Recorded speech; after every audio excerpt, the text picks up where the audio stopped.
We're back.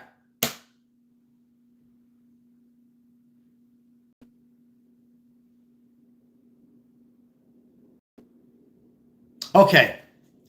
We had a little technical, nothing to do with the internet this time, Mike. A little problem with the camera. Nothing to do with any kind of copyrights. Not that I have to explain. It had to do with, according to a source of mine in the other room, when I go back and forth on showing the coverage, somehow it disengages and ends the live. So I got to be very careful, I guess, going back and forth, according to somebody who. Um, so that's what happened. So we're back, and speaking of which, his photo has frozen too. Everybody is frozen here. And I tried to put in the chat that I'd be back. I thought I was able to be back on it. But anyhow, here we are. So I can see who's back right away. Dustin, Heavy Hook, and Mike. Thank you. We know we had a good audience in here. What are you going to do? These things happen. I'm not going to stress over it. So, Summer Sweet Tea, how's your afternoon? We are back. And actually, it's never a good thing, but it was also a chance. And I didn't do it for this guy, Scott's honor.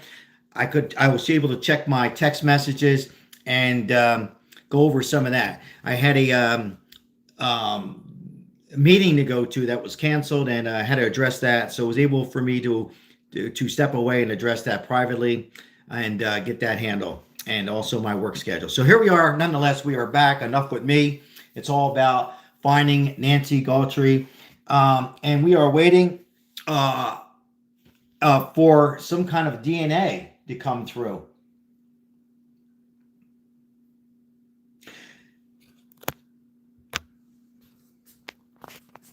We're waiting for DNA.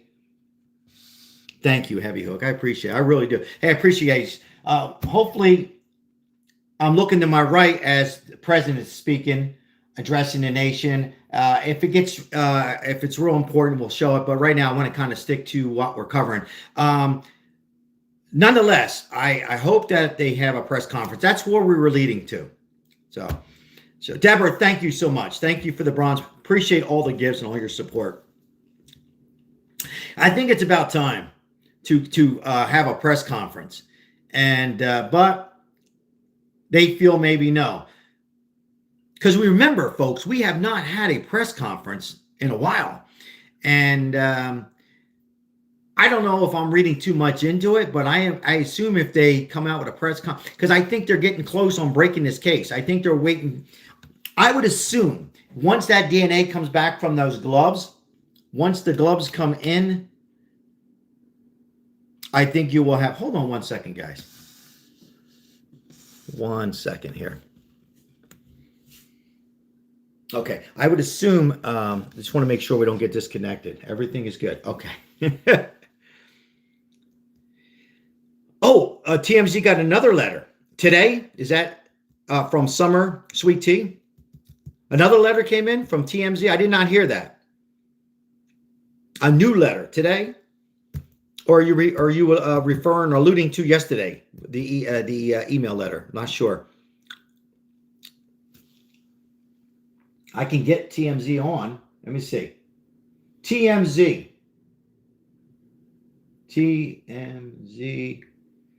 live.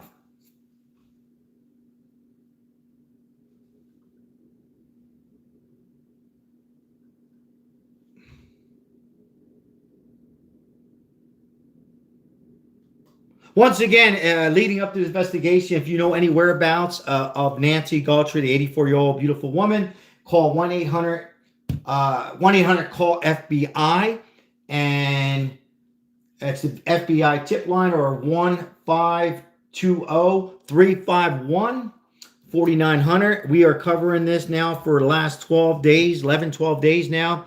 We were on our live part 2, as his camera has frozen as well. So we have really nothing to watch at this point, but hey, we can go ahead and chat among each other. Everything is kind of frozen up. And his live, JLR's live, and ours. Crazy. Everybody's live is kind of frozen up. What is going on here? That's kind of weird. Everybody, even I'm looking at all, well, not all.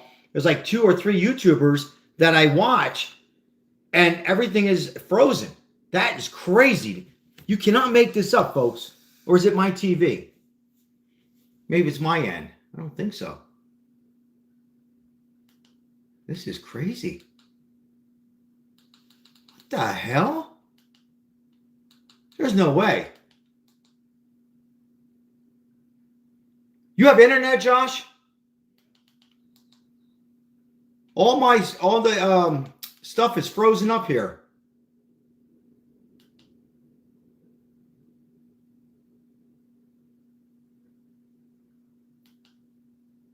Yeah. 1 minute.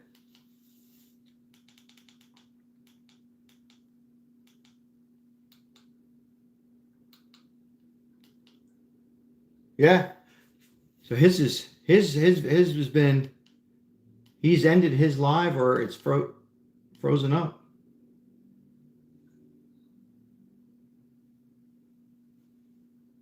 I'm not sure, folks, but right now it's just all the news outlets are, well, President Trump is on right now, and we lost JLR Investigate stream and the other YouTuber I was watching. Yep. All right. So, yeah, they're all frozen. Everybody's frozen. So I'm not sure what the hell's going on with that.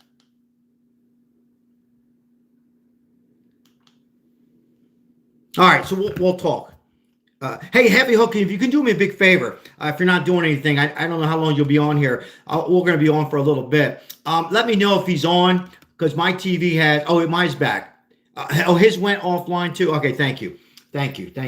Appreciate all your help. Okay, we'll just talk. We'll go over some things. What are you going to do? We got live TV, YouTube TV, Facebook Live, whatever it might be. Sometimes the internet goes down. In my case, I went back and forth. It ended. His is ended. Could just be the time of the day where people are going to get something to eat, and everybody's tuning into President Trump, who's taking questions from the White House. I don't like to combine both and back and forth. I've done it before. I don't want to do it now. All right, so a lot of you already know how I feel about President Trump. Let's get back to the topic. So for those who are a little confused what's going on, again with the gloves, you see the yellow arrow that I have indicated on the glove. There was originally one glove. Now there's 2 gloves. It's under the investigation of CSI. They're trying to get as much DNA as possible from inside the glove. Unlikely they're going to get a fingerprint. That would be great. That would be a grand slam. That would be a touchdown in the 4th quarter, but unlikely. But what they can get is a DNA, assuming it's the glove. And if it's not the glove from the suspect, the person who did this, well, then it's going to be a DNA from somebody who planted the glove. Regardless, if it's somebody who planted the glove, they're going to be in some serious trouble. But let's assume it's not, and I'm wrong, and it's from the suspect, then that's huge. And then they're going to put that together with the Walmart backpack, the backpack together that was bought from Walmart, a local Walmart.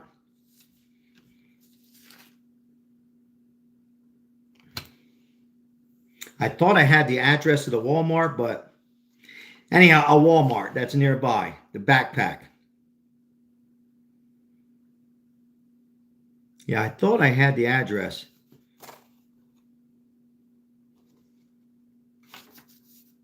But nonetheless, it was a Walmart.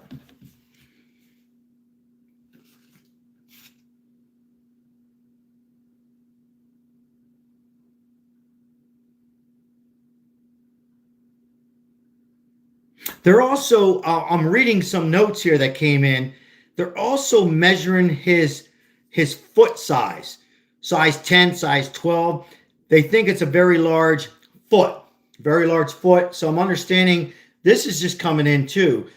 This was from somebody who helps me out here locally here where I live. And they're also examining his, an FBI friend, that his foot size. They now have, you heard it here first. I don't know. I think the foot size. So now that is going together with the DNA from the gloves, the foot size of his shoes or sneakers, along with that backpack that he's purchased from Walmart. So we have some new clues, guys. We also have the time frame. So they're assuming that foot size is about a size 12. So a very, very large foot, size 12. So it could very well mean somebody, he looks like he's pretty tall, taller than me. But then again, probably 75% of people are taller than me. I'm only about 5'7". But anyhow, he's tall. He's very tall.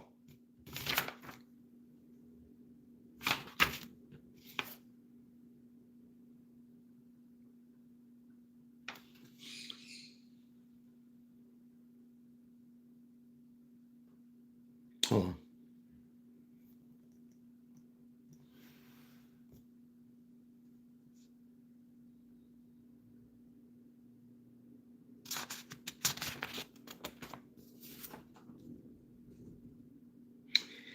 So my source says that the DNA has already been examined.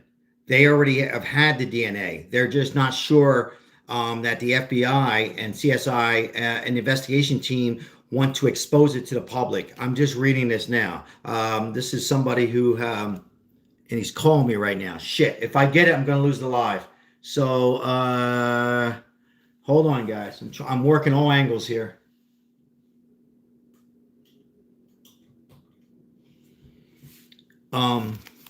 Yeah, so he's according to my source is they already know what the DNA is. They already have a DNA. Now they're not going to put it out because of obvious reasons, because, well, number one, they want to make sure it's the correct DNA and analyze it. And if it is a DNA, is it the DNA from the person that we've seen on the thumbnail with the mask in his eyes and the eyebrows of a male suspect? I'm assuming it's the male.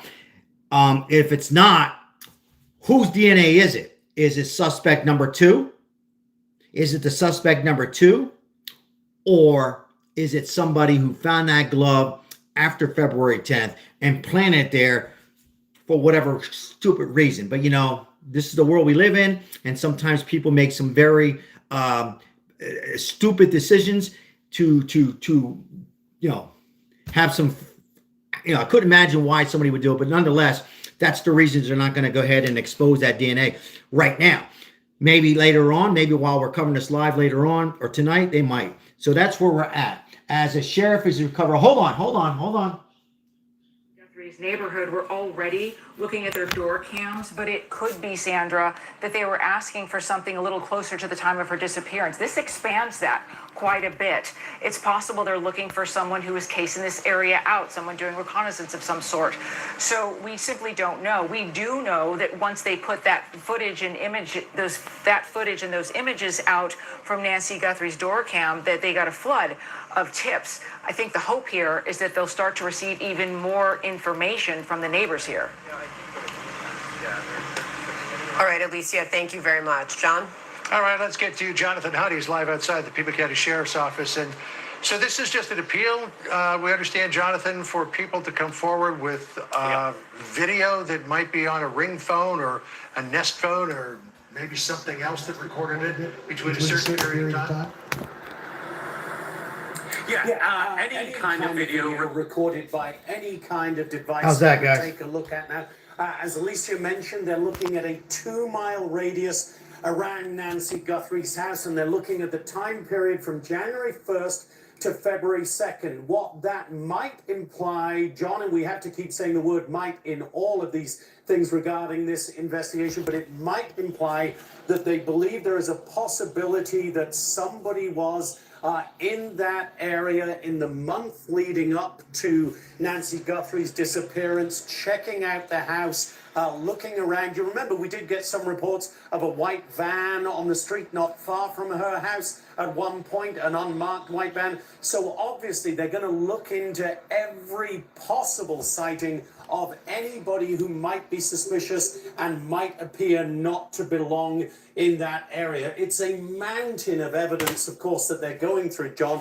They're also looking into security camera videos of anybody carrying a backpack, etc. Again, you're going to see hundreds, if not thousands, of instances of those kind of things. And they've repeatedly said here at the Pima County Sheriff's Department, we are taking every lead seriously. So you can imagine, John, just in terms of the number of calls they've had. We're not talking about video submissions, but the sheriff... Guys, I'm going to pause it one quick second. Sorry. The Ozark Trail hiker bag that they... Did anybody see the video of another suspect? They're saying now that was an Ozark Trail bag, no hiker. They're not the same. So you have one that is on the suspect, Ozark Trail hiker. The other one's an Ozark Trail. So... Someone told us yesterday, 18,000 calls since the disappearance on February 1st, 4,000 of those coming since the doorbell camera was released. It doesn't matter how many hundreds of agents you have just among the sheriff's deputies and the FBI. That still takes a long time to go through, John. All right, Jonathan Hunt for us outside the Pima County Sheriff's Department with an update. Alicia Acuna, thank you so much. Callahan Walsh is the co-host of America's Most Wanted on Fox and joins us now. So Callahan, what do you make of this appeal for video? I think that the original appeal came out from, I guess, a neighbor, a resident, on the Ring doorbell app, and this just seems to be officials making it official. Yes, absolutely. You know, they're going through last I saw 18,000 tips that they'd received. But what it looks like they're doing here is geofencing where those tips are coming from, making sure that the tips are just from in and around Nancy's home so that they can sort of pinpoint and look at those tips with a little more scrutiny. Obviously, they have a large window, right? Almost a month long that they're looking for. And as mentioned before, that's possible that they believe that somebody had been in and around that area. Maybe it was a service worker. Maybe it was somebody who was casing her house. And so looking for any piece of information they can in that specific area is what seems like they're pinpointing at this moment. All right, so let's talk about the tent that was put up in front of Nancy Guthrie's home. It looked like FBI investigators went in to do some forensic analysis. That's the tent, guy. Excuse me. The tent. At this point, it's unclear. They refused to comment. My theory is that they're taking more accurate measurements of inside that doorway. We can get an approximate height and weight based on the video, but they're going to the source. They're making accurate measurements so that they can determine what this, how tall this person was, maybe what their shoe size was, and I believe all that was covered by that tent there. Shoe size. So there you go. do that without the scrutiny of the media. All right, let's talk about the gloves that were found on Thank you, Heavy a Hook. road Appreciate that's just that. outside Thank you of so much. Nancy's neighborhood, North Campbell Avenue. This, I guess, falls under the category of found evidence. What can found evidence tell investigators? Well, number one, they're going to be looking for DNA, but DNA is only good if there's a match, right? And so they're going to be using their database. The FBI has CODIS. They'll be looking for a match in their systems. If there isn't a match, they'll expand that to familial DNA, genetic genealogy. Those are using databases that people submit their DNA to find out who their ancestors are. That takes a little bit longer, but they're going to be analyzing everything about that glove. DNA, the fingerprint of the 21st century, let's hope they find something there, but they may be able to find other information. Maybe it's the type of glove that was used. Maybe they're able to determine whether it was latex or nitrile. Possibly having Nancy's DNA on that glove as well will tie that back to the crime scene. And so they're going to be taking a look Hey, Cindy, how are you? at everything that they can and try to glean as much information as they possibly can out of that glove. Yeah, let's remember that Nancy was bleeding at the time that she was taken from her home. I want to put up a map of where the glove was found. Yeah, I want to see that map It again. wasn't too far from her home, about a mile on North Campbell Avenue. About a mile. The thing that I cannot figure out was, unless you are a very dumb criminal, if this is a glove that the person who was out in front of her house and took her was wearing, why would you throw it out the window of your car as opposed to hanging onto it and disposing it of a place where it would never be found? It's a good question. And, my take is that looking at the video, this individual is an amateur that is cosplaying as a professional. And they had some really questionable decision making even in that video. Oh, second email. Thank you. Thank you, guys. The shrub and trying to cover the camera. So I'm not sure this person is making the best decisions. They're not trained in this type of clandestine operation, and they made that simple mistake. And let's hope that's what trips up this individual and leads to their arrest. Yeah, I just want to finish with this point. You don't need to comment on it, but going back to that map again, it would appear that the direction of travel, if this was the perpetrator who went from Nancy's house to where the glove was found, was So in the there's the southbound search area, direction, North Campbell Avenue. You keep going down that road, you run into East River Road, and we've got some pictures here of the intersection. There are cameras on every corner of that intersection. We put those up just to show folks. But unfortunately, we understand from Pima County that they're coming slowly. We understand from Pima County, though, that those cameras do not record.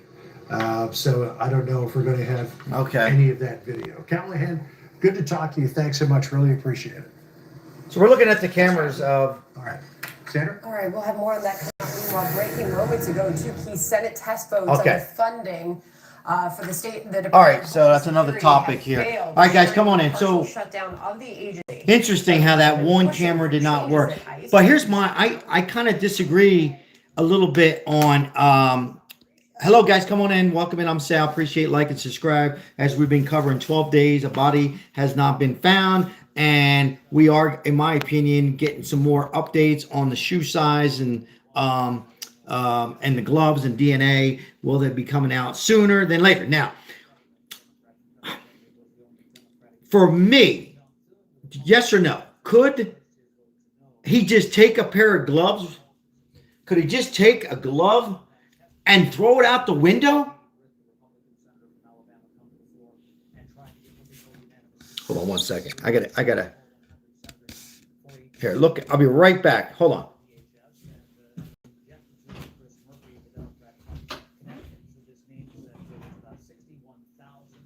TSA employees who would not be paid during the shutdown, and also about 20,000 FEMA employees. And because Congress is expected to be out for the next 8-9 days, that means the government shutdown probably runs for at least a week or two. Now, Democrats, they just put out their legislative text a couple of days ago. You had the White House counteroffer last night. Chris Murphy said that wasn't enough time to turn it around. Okay, so I couldn't find my big snow gloves. Living in Vegas, we do get snow up in the mountains. This is a small glove. A bigger is a much larger glove. What in the world? So he's driving. He's got Nancy in the trunk or the back or whatever. He has gloves on. So sloppy with the plants. Remember the plants trying to cover up? I personally think he's trying to throw us all off. My perspective, my opinion. I don't know who would take the glove, take it off, you're driving out the window and land. What's the odds of a glove landing on that cactus, on that plant? Perfect. Just lands perfect. I don't think so. This case is getting more bizarre by the moment. I don't think that person would do that. Would just throw the glove out. Or it's possible, but why right there? I could see the glove being thrown out maybe a mile. You know what I mean? You get in there, you did what you had to do, your heart's pounding. Okay, I'm getting inside of this crazy person. Let's get inside the crazy person's head if we could for a minute. Okay? He just made this crime. By the way, I'm going to just say it. I think Nancy was probably unalive at that moment. When he went in there, I think Nancy recognized the intruder. Ladies and gentlemen, this is my thoughts. I believe he recognized the eyes from that person. She recognized this person, whoever did this horrific crime. I think she was unalive at that moment. That's my opinion. Okay? I hope I'm wrong. And now, so assuming she's unalive, he takes the body, Somehow that's not on camera either. Makes it even more bizarre. And then puts the body in the back, the trunk, whatever. The car's parked away down the street. And then all of a sudden, throws the glove out the window. So I don't buy that. Not how this case has been starting from the beginning to the end. There's been so many, if you would, mistakes. Lots of mistakes.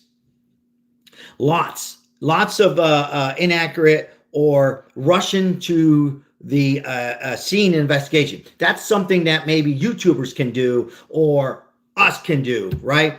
But the sheriff said that she was coming home from church, or she was last seen at church. Remember the church? And they're saying she hasn't been in church since COVID. She's been doing online church, so that was wrong as well. Is that why the blood was on the porch? Yes, I think as more we get involved in this case, I think that Nancy passed away right around that time frame of multiple mistakes. Yeah, I believe, let me get my time stuff out, guys. I believe at 9:48, when Nancy Guthrie was dropped off after dinner, assuming they had dinner at the sister's house. Around 9:50 p.m., the garage closed. She's still alive. So she's alive. At 9:48, she's alive, right? 9:50, the garage closes. She's still alive. 10:30, she's still alive. 10:30, still alive. 11 o'clock, she's still alive, right? Probably getting ready to go to bed, you know, after eating. Most of us get tired. If you're elderly, you get a little bit more tired than normal. At 1:47 a.m., the doorbell is now disconnected, which we come to find out that she never paid the subscription, which is about $100 a year, relatively cheap. Pause that for a second. We'll go back to that later. Somebody can remind me if you want. At 1:47 a.m., doorbell camera is disconnected. So assuming that person doesn't know that she hasn't been paying, although you can still, we're finding out you can still get video surveillance even if you don't pay your subscription. That I did not know, but you can on Google. So she was taken. Where's my time thing?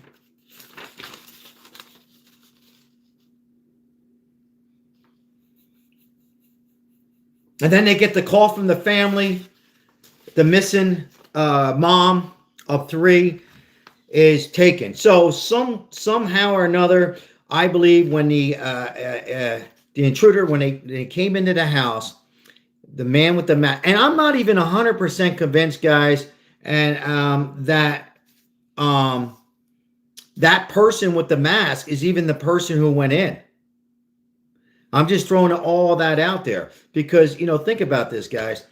That could also been, there's nothing showing us that person went in as well. It could have been another person, but assuming that was the person who went in and did it, I think once Nancy was woken up out of bed, or maybe she was coming from the bathroom or whatever, maybe she was up watching TV and she's seen this person, I'm sure she recognized him.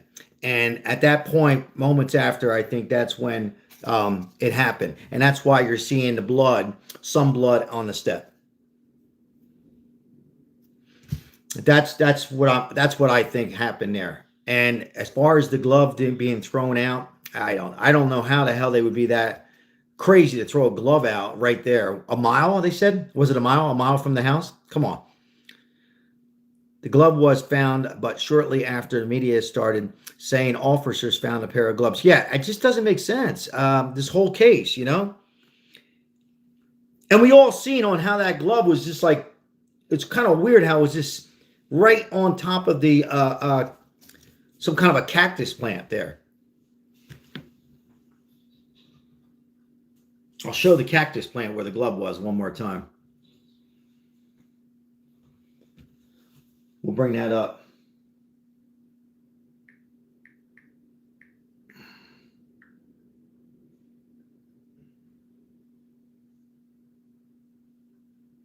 I mean, look at this. Well, here's a good one right here.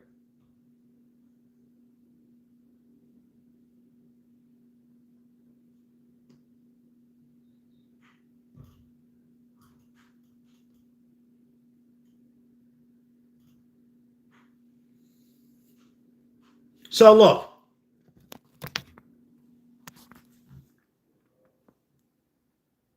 So this is what I'm referring to for those who maybe haven't seen it. So look at that glove. It's right. It's odd to me how it's right against it like that. And in the desert, guys, I live in Las Vegas. We get these winds that could be 10, 20, 40 mile per hour gusts out of nowhere. And then the wind stops. You mean to tell me they found this glove yesterday and the wind did not, or maybe it did. Maybe the wind blew it over from somewhere over here, and just got caught here, right? But that looks like that glove was planted there. I think somebody had another glove on and put that glove here. And it could just be from the suspects themselves to make this case even more bizarre. I just want to put that out there for everybody. About a mile, that glove was from Nancy's house.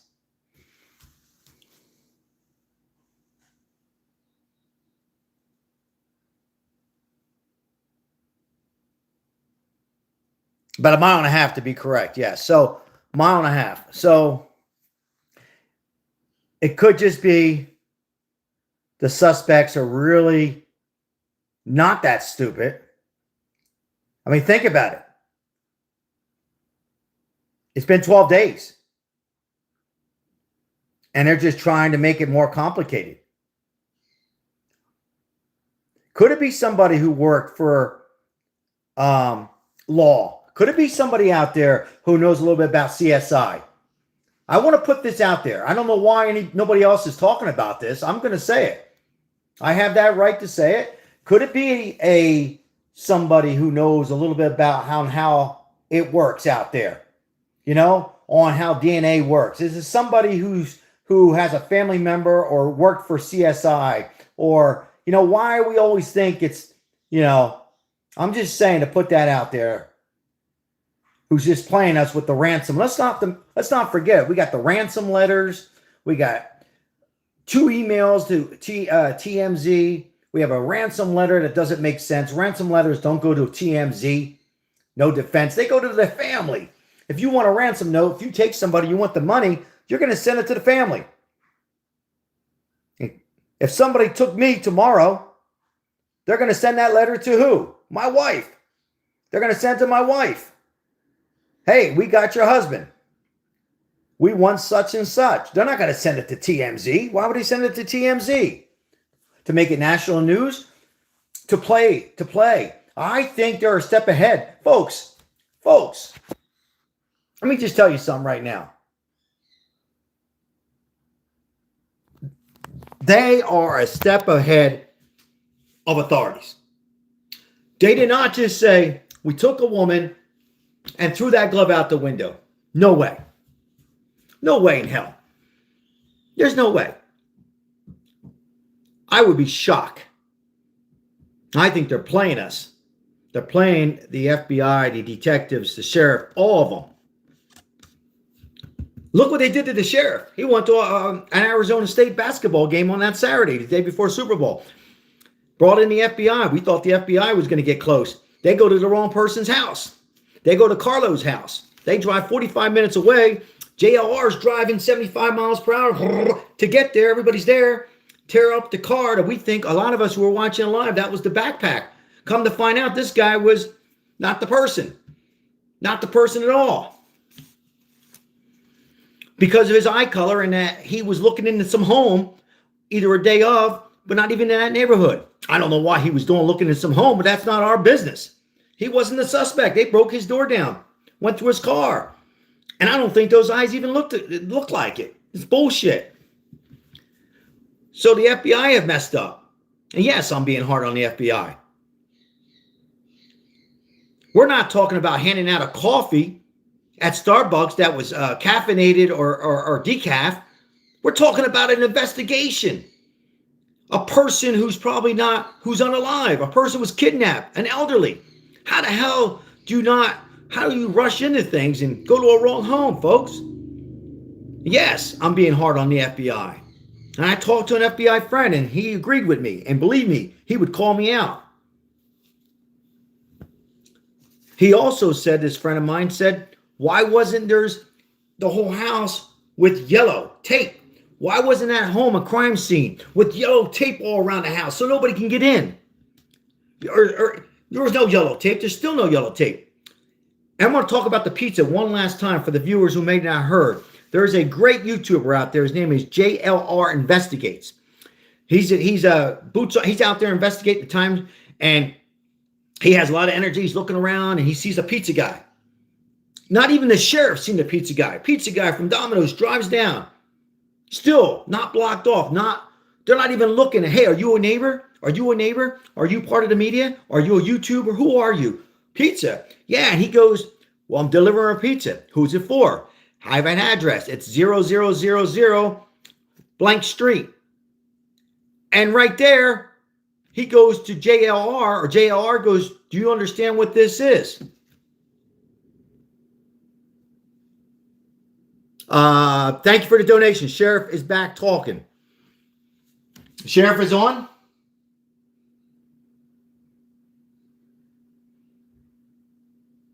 Masking, obviously they are concerned about racial profiling, use of force standards, all of those kinds of things. Now, we know that the White House...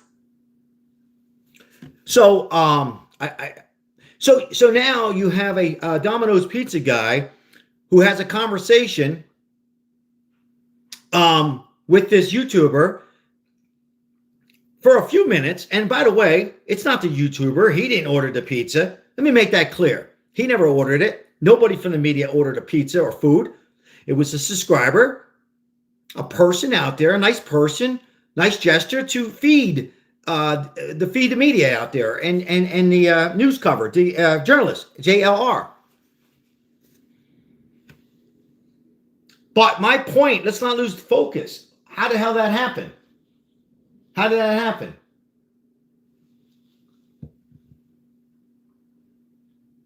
So many mistakes, if I would, happen in this case.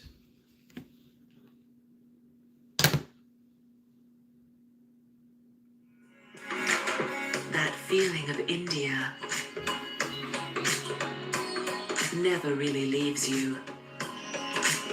If India's on your mind, book your flight back home on Cheapo Air. At Raising Cane's, we focus on making the most crinkly chicken finger meals, getting them right. Yeah, I think he's back on, so hold on. The durability, the cutting edge. And I just can't show the ads. Multiple tools in one really make these a step ahead of the sheriff deputy still on the property, right there. Oh, I see what you're saying earlier. Still on the property. People still out here.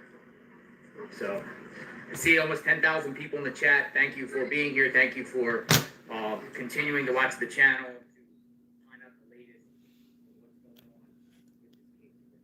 Yeah, Sheriff's not talking to JLR. No, he's just back on live stream, I think. He's on live stream, and they're just showing the media setup. I'm not going to go back and forth at the moment. That's something kind of breaks. He's interviewing people, give them a little privacy on the channel, and he's interviewing neighbors and whatnot. But again, we're back to we were talking about the pizza. So many things. Oh, I know where we were. So many things went wrong on this investigation that are so bizarre. So why not? Why are we just assuming it's the obvious and a glove was thrown out of the window? That's where we left off. The glove was just thrown out, and very well could have been very sloppy, but I doubt it. Nonetheless, we are waiting for some kind of DNA. Maybe the DNA will come back and say, well, we have a suspect. We have that second to last piece of puzzle put together in this puzzle. That's a complicated puzzle to put together. Very complicated puzzle.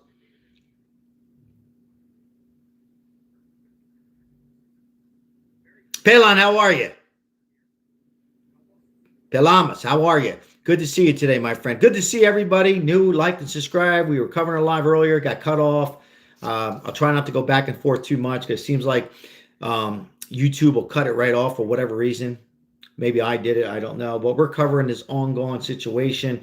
We're waiting anxiously. Everybody, the whole world's tuning into this. We're getting very close to this. For most of us who have a pulse and a heart are feeling very bad for the family and this woman's life that could have been taken at 84 years young. It's just horrible. Let's see. I'll read some comments here. The glove is a setup, scapegoat. Yeah, I don't buy into that. The way this is going, if it wasn't anything to do with the Bitcoin or ransom, I might buy into the glove. Yes or no? If it wasn't that whole Bitcoin situation sent to TMZ and a local news outlet and then another 2 emails, then I would say possible the glove. If the glove was found 2 days after, I say, yeah, it's the glove. But, folks, 12 days, 11 days yesterday, they found the glove. You're telling me 11 days, all the media, people, pizza man, sheriff department, not in this order, of course, FBI, 100 detectives, Cash Patel, all these people. Well, I don't know if Cash Patel was out right there, but you know what I mean. All out there, and nobody's seen a glove? Nobody's seen a glove? The glove, we're not talking the woods. We're not talking where I grew up in South Jersey, where miles of woods. You're not talking Maine. We're talking a desert, which is hard at night. I can see missing the glove for one day. I can see not finding the glove the second day. Maybe the third day, but come on, let's wake up. Let's smell the coffee. The glove was not there. The glove was planted there at some point by somebody, I don't know. That glove was planted there from somebody. And we might know, and we might not. Again, this glove was about 1.5 miles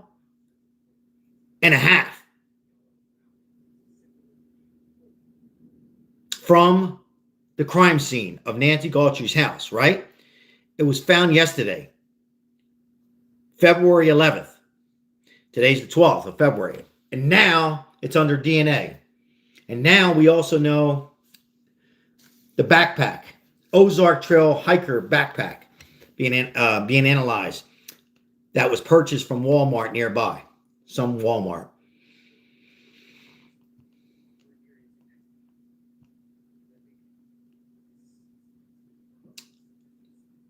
Deepest prayers. I mean, imagine, I said this before, assuming that the family's not involved, assuming that 2 family members are not involved, assuming that, okay, assuming that none of them is involved, it's hard. It's going to be, I mean, I just lost my mom. I know a lot of us have lost parents. Whether it was recently or months ago or years ago, you never forget your mom or your dad. Particularly if they've been murdered. But imagine if it is a family member, assuming it was one of the family members who did it, or a son-in-law. It's a sour hit in the stomach that you'll never get over with, knowing that it could have been one of your siblings, or your sibling didn't do it but knew about it. Annie, for an example. Maybe she had nothing to do with it at all. Was married, I think, 20 plus years. And imagine if it is Tommaso who did this.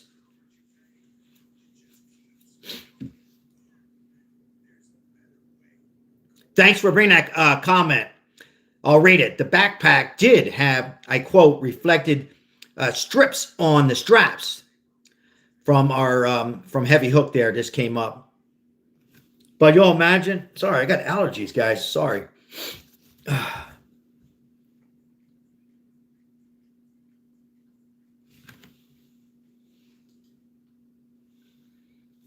Now, for those who are just coming in, bring these up to date a little bit. We've been on now our second live. One broke off. Not that you guys care. Just going over some of the details.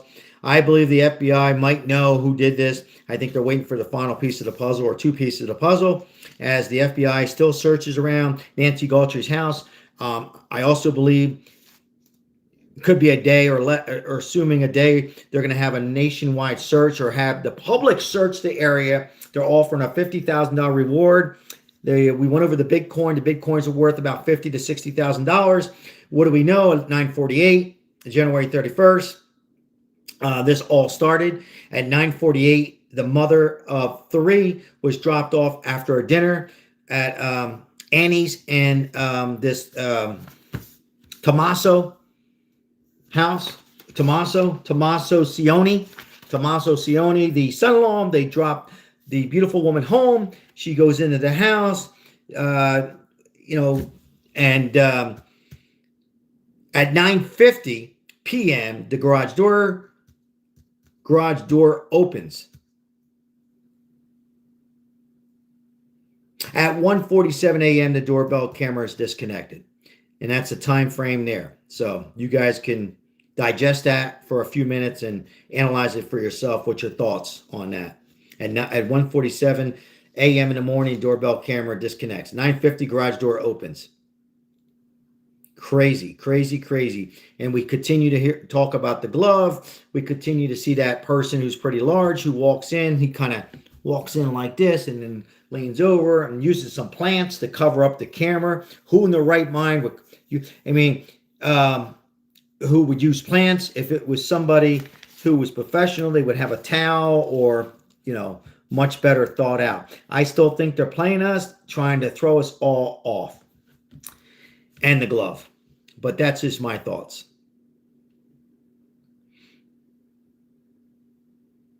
Welcome in, George. Whole thing is spooky. Yeah, again, I said this earlier, we had like 350, 400, and right now we have 190. If you ask 190 people, you're going to get probably 190 different answers, 246 now different answers on this topic, because it's just twisted around, and they're doing it on purpose. See, I think these people are pros. Heavy Hook, I think they're pros. I don't think they're that amateur.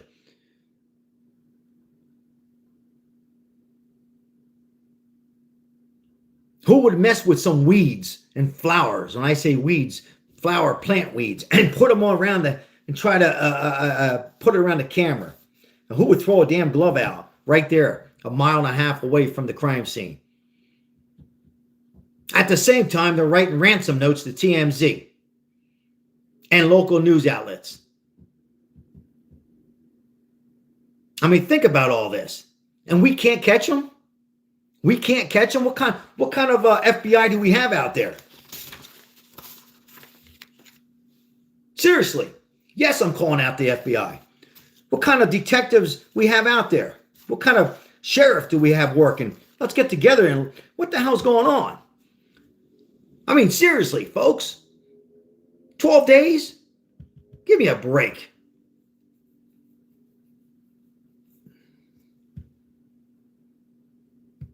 If that was one of us, we're fired.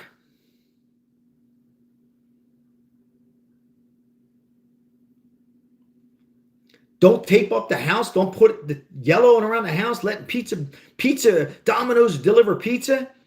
Not communicating with the media and who the hell's there. I would be investigating everybody. And myself. I would be investigating everybody out there. Who do you work for? What are you here for?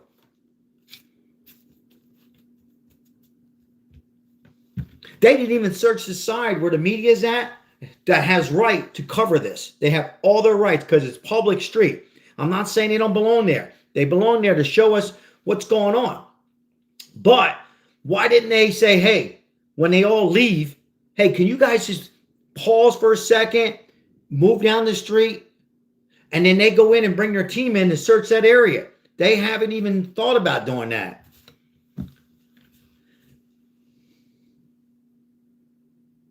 So once again, a lot of things went wrong on this. Yeah, I would tell the media, hey, can we ask you guys nicely, could you move over down for about an hour or 2 or 3? We just want to search this area. Not to say the media did anything wrong, but just to look and see if they forgot something. Because we know the sheriff probably didn't do it. Search every house, every RV, every shed. I believe they're going back and forth to this very moment as we're live and searching and searching. This is a little bit on how it looks like here.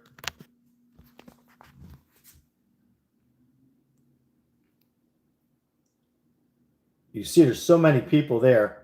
Just gives you a little small perspective there. See how much media coverage it's getting, and people are driving by to see what's going on now. As each day grows. Plus you have neighbors that are going back and forth to work or supermarkets or on their daily activities. They keep coming back and forth. Look at that. Look how many people. That's on that one side of the street I was just talking about. And I believe that's where the glove, not right there, but on the opposite side of the house, I believe.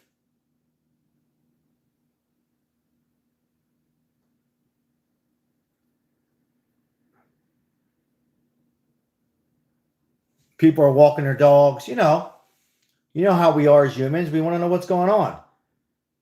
You know, what kind of neighborhood do I live in? You know, it's a wealthy neighborhood. Look at all those beautiful flowers. Very nice, huh? Everybody putting yellow flowers. Look at that beautiful dog. I'm a dog lover.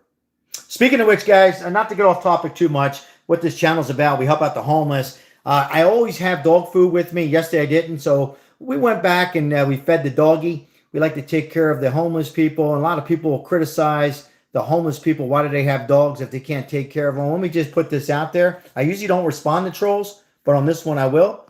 We have a homeless channel. We help out the pets. Some people were homeless a week ago, a month ago. We're not going to get into all the reasons on this topic. So what are they going to do with their pets? Let them go? So they want to hold on to their pets because it releases their stress, and they love their pets and hoping that they're going to get shelter. But look at all those beautiful flowers and people walking their dogs and stuff like that. Look at all those cars, you know, from the local police department or feds and independent journalists, and just so many people have interest in this 12-day ongoing bizarre case with lots of mistakes. Denise says, please bring in, back the original FBI agents. Yeah, the property was never taped off. Oh, here we go. We got the big screen here. All right, we'll go back to the big screen here. Could you share with us your thinking on what we're hearing now on this investigation? Good morning, ma'am. Well, it's an extremely complex investigation. As you know, I think this is day 12 or 13 right now. I was quite interested in the tent that they put over the house this morning. I think they were taking measurements. Just to show you who's talking. I would be able to compare the measurements from the arch that they took to compare to the video, hopefully get a height and weight of the that was in the video. Does it strike you the amount of time that has passed since we got those images and we still don't have a somewhat clear description of that individual? Yes, it's a little bit interesting. However, the FBI, I'm assuming, is taking the lead on the technical aspects of this. The Sheriff's Department doesn't have the capabilities that the FBI has to view video footage. Thanks for sharing that, Braveheart 19. God bless you. Glad you're doing better. I just pray that they're able to extract that video soon and get measurements out and get an identification. I think some are probably saying, wait, hold on. I mean, this video, there's been an opportunity, ample time to gather video all around the area. There's so many questions about this investigation. With what time we have left, which is very little, tell us what strikes you right now, what you would want to know more specifically about in this moment. Well, I'm really looking forward to the FBI coming out with some more video. I'm assuming, I don't know this for sure, but I'm assuming that they extracted more video than what they released originally. Mm-hmm. I think the entry into the residence by the bad guy would be an important thing to get out there. Gotcha. So you're bringing up the possible video that could be coming from within the home. We appreciate you joining us and your expertise on that. Thank you. Thank you, ma'am. All right. So We're hopefully getting a lot more information soon. We're going to take a quick break. We'll be right back. Yeah, while they take a break, thank you, Fox, for that update. Oh, they're on their break. And need cash. Here's good news. Something that just popped up in my head. Actually, it popped up yesterday. You the right to apply for a home. Why isn't there any video on that Ring doorbell? Can anybody explain that to me? Why? The question I have to the audience on here, 213. Why isn't there any audio from the video? Nothing. No audio yet, right? No audio at all on the Ring or on the doorbell, the surveillance. And you heard him say something about the indoor cameras. So maybe there was a camera inside.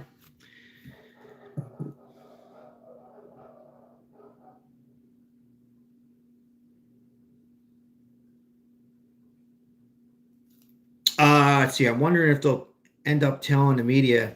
No, here's what's going to happen. Because the media has the right to analyze as long as they're on the street. I know what you're saying. What I was saying earlier, they should have had them moved from that area for a couple hours to search that area. But back to this, and I don't think it's going to be a cold case. I think it's going to end up being solved. I really do. Because what would happen is the media would eventually, let's say another week goes by and the DNA comes back and it's not related or whatever. Eventually, you'll have some media covering this, but end up just getting cold. And I hope that's not the case. But the media has, and the journalists, they have rights to be there as long as they're not on that property. But so many things went wrong here. Right. Thanks for clarifying that, Heavy Hook. The doorbell, I know I said Ring. I was incorrect. Yeah, the doorbell camera isn't a Ring. I have a Ring. It was a Nest or something. It was a different company. So I know I will share this with you, and I'm not making this up, and I don't care if you guys don't believe me, but I will share this while we're live. We had an incident here. I told you I met moderator Mike. It was a shooting 2 houses down. My wife doesn't like talking about it because she's embarrassed. And you think we live in a very bad area. We don't live in a bad area. We don't live in $1 million area. These things can happen anywhere. 2 houses down, a shooting. Pop, pop, pop, pop. I'm in my backyard where I'm normally at smoking a cigar. Next thing you know, 20 minutes, cops are here, detectives. Let me just tell you on how bad that went. But my Ring doorbell captured everything but the shooter. There was a shooter who shot the mailbox. A hole went right through the mailbox. They had to change. Went into another garage. My other camera, my other neighbor, he works. He works for a large security system. He has security. I'm not making this up. All over the place. Guess what? No suspect. So they're not even accurate. There's pauses in them. There's like a pause. Like for an example, somebody can bring me Uber food right now, something to eat.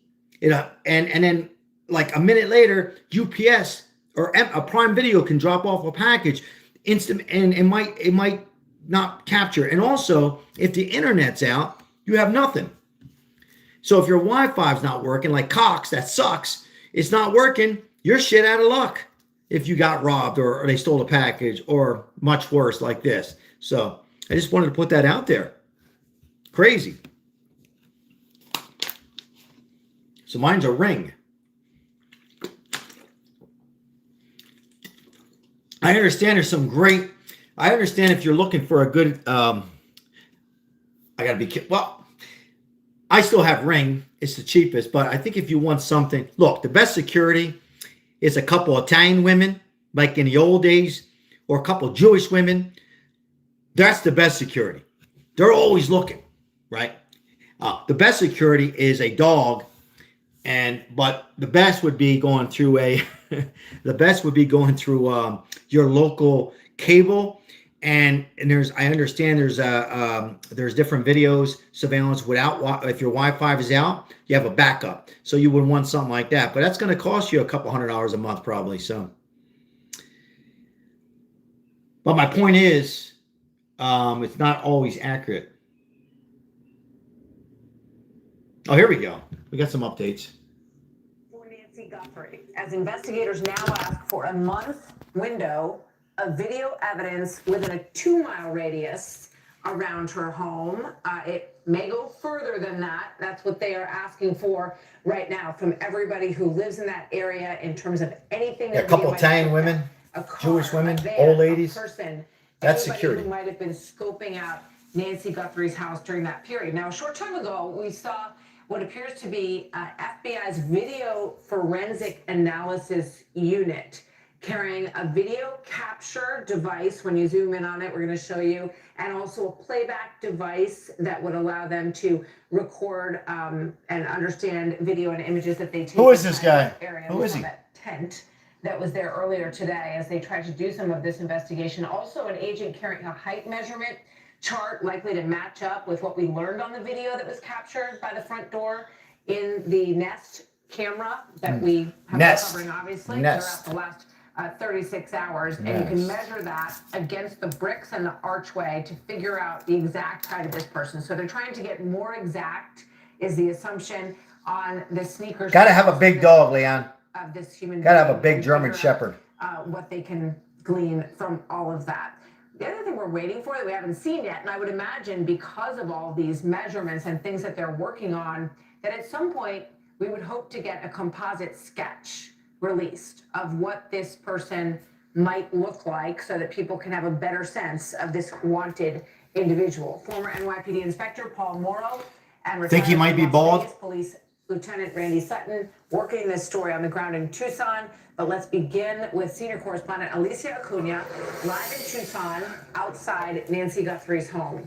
Hi, Alicia.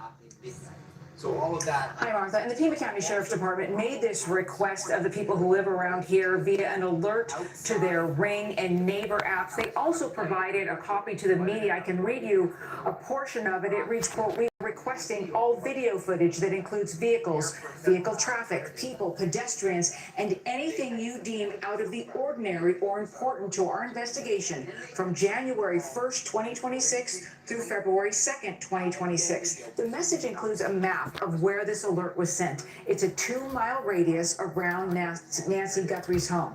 This morning, investigators put this white tent up around Nancy's front door. They were here for about an hour. While on site, we saw individuals coming and going with what an FBI expert told Fox Digital appears to be forensic equipment. One of the investigators was carrying what also appears to be a height chart, which is interesting when you consider the video and images released by the FBI 2 days ago of this person at Nancy Guthrie's front door. Determining how tall that individual is could help analysts rule in and rule out potential suspects. And around 2 o'clock this morning, the sheriff's forensics team was searching in the brush, trees, and terrain not far from this house. Agents and investigators from the sheriff's are working round the clock. And while we have seen a lot of activity on the ground and behind the scenes, Martha, there's still no official suspect. There is no person of interest. And today marks 1 week since the Sheriff's Department held a news conference. Martha? Yeah, in many ways, a lot of time has passed in this case. Alicia, thank you very much. So let's bring in Ren McEachran, who's Alicia. FBI supervisory It's a pretty name. agent. Nick Barrero, certified audio video forensic analyst and chief forensic analyst at Principal Forensics, and Teresa Payton, CEO of the cybersecurity for Fortalice Solutions. She's a former White House chief information officer. It's great to have all of you with us. Thank you very much for being here. Ren, let me start with you. You know, the thing that I keep writing in my notes as I hear all this and I watch all of this, right? The analysis that we're seeing that's done now, the tent that goes up, analysis potentially of these blood spots. It feels like it's search parties, I think, are coming. We'll talk about that again. Thank you for that comment. And to preserve any video that might be within 2 miles of these houses. Your thoughts on all this? Yeah, I know it's frustrating and for the public to watch law enforcement work this way, but sometimes we don't have all the information. Now, keep in mind, we're bringing in 18,000 reported leads so far since that video has been released. And what's happening is they're also getting updated information. Hey, I saw a vehicle stopped over here on the side of the road. Hey, I noticed this little object over here. And so you're seeing the tasking of agents on actionable intelligence to go collect that new information. But I agree, it is frustrating to see all these things that should have been or could have been done earlier. But in hindsight, we have to always trust the law enforcement. But I still believe, based on the beginning of this investigation, that things started way too slow. And some reporting is that there was a disconnect. between the sheriff's office and the FBI, which is unacceptable. We don't have time of luxury. We have to move quickly on this case, so I can see why it's frustrating. Yeah, Nick Barrero, you look at that tent that went up in front of the house today, and I think about all the people who were going up to that front door. And, you know, pizza delivery at one point to a reporter, back and forth. And now they sealed it off this morning and tried to, I would imagine, you know, take pictures in there and get anything they could forensically from that area. Yeah, my guess is that the blood, the fibers, all of that type of forensic stuff was already done. And this tent is up specifically for the forensic video analysts to get in there and do their work. So, excuse me. So what they're going to be doing in there almost certainly is using a LiDAR scanner to create a 3D model of that porch. And then they can use that 3D model in combination with the surveillance footage that we've already seen. And they can take some very accurate measurements within that 3D space. Now, we also saw the scale, the height chart that was used.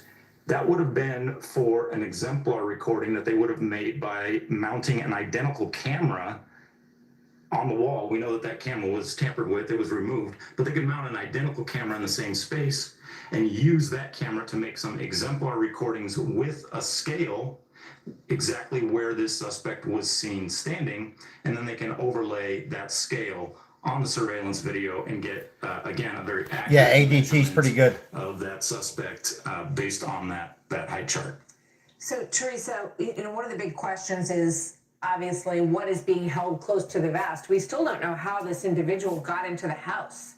There, at least we haven't learned of a forced entry into the house, may exist. This is Eric O'Neill, a cybersecurity expert, talking about the potential that there's also audio that could be forensically pulled off of the video that was released the day before yesterday. Watch this.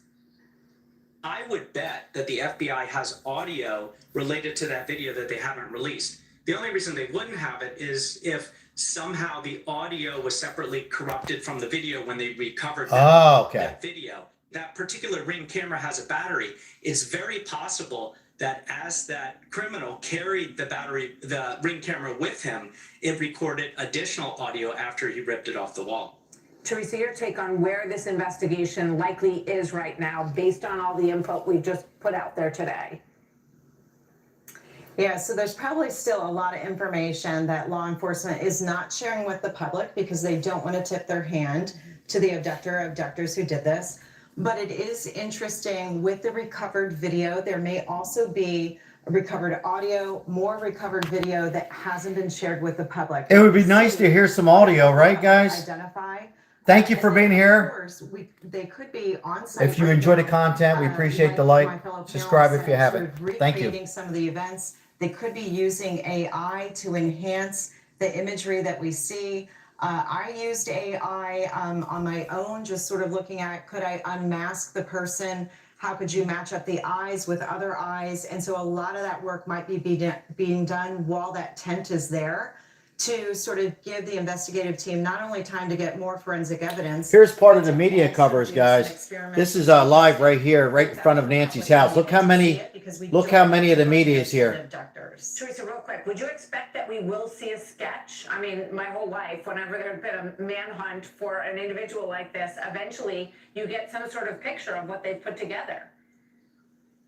Yeah, what I would expect to see in an investigation like this, especially with AI, we will probably have traditional police sketch artists do person of interest sketches. And it would be interesting to also allow AI to do that and give the public the caveat that AI does hallucinate, AI does get it wrong. Is that a man or a woman? Is that a male or female, folks? Male or female? M or F? M or F? Thank you all so much. Ren, Nick, and Teresa, great to have you. Thank you all.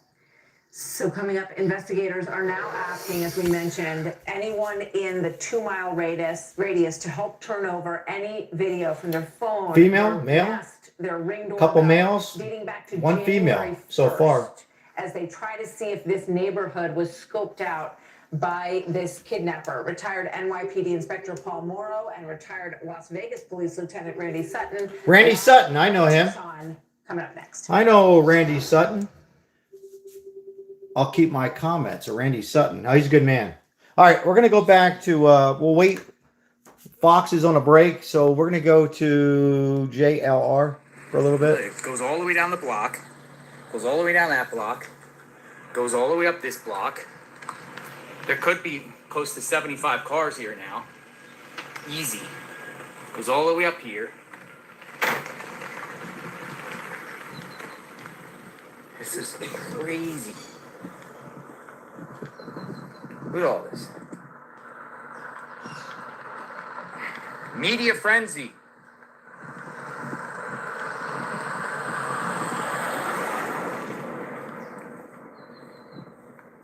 Got a lot of cars. Media frenzy. You got neighbors that are going back and forth to work, shopping. People are curious. People are coming from other parts of the states. People are coming from other parts of town. You know, it's been 12 days now. And by the way, just to clarify something, I just got it all clarified. There was no yellow tape around Nancy's house. Look, she put these. Speaking of yellow, I don't know what that. Are these? There's two down there. There's three down there. Then we get two more here. A lot of neighbors are putting these yellow.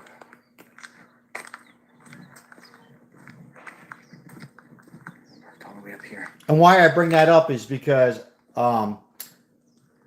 most crime scenes, like 99.9% of crime scenes, you have yellow tape around the crime scene. In this case, it was a house, right? There was no yellow tape. So I just want to clarify there was no yellow tape. There might be some there now, but not then.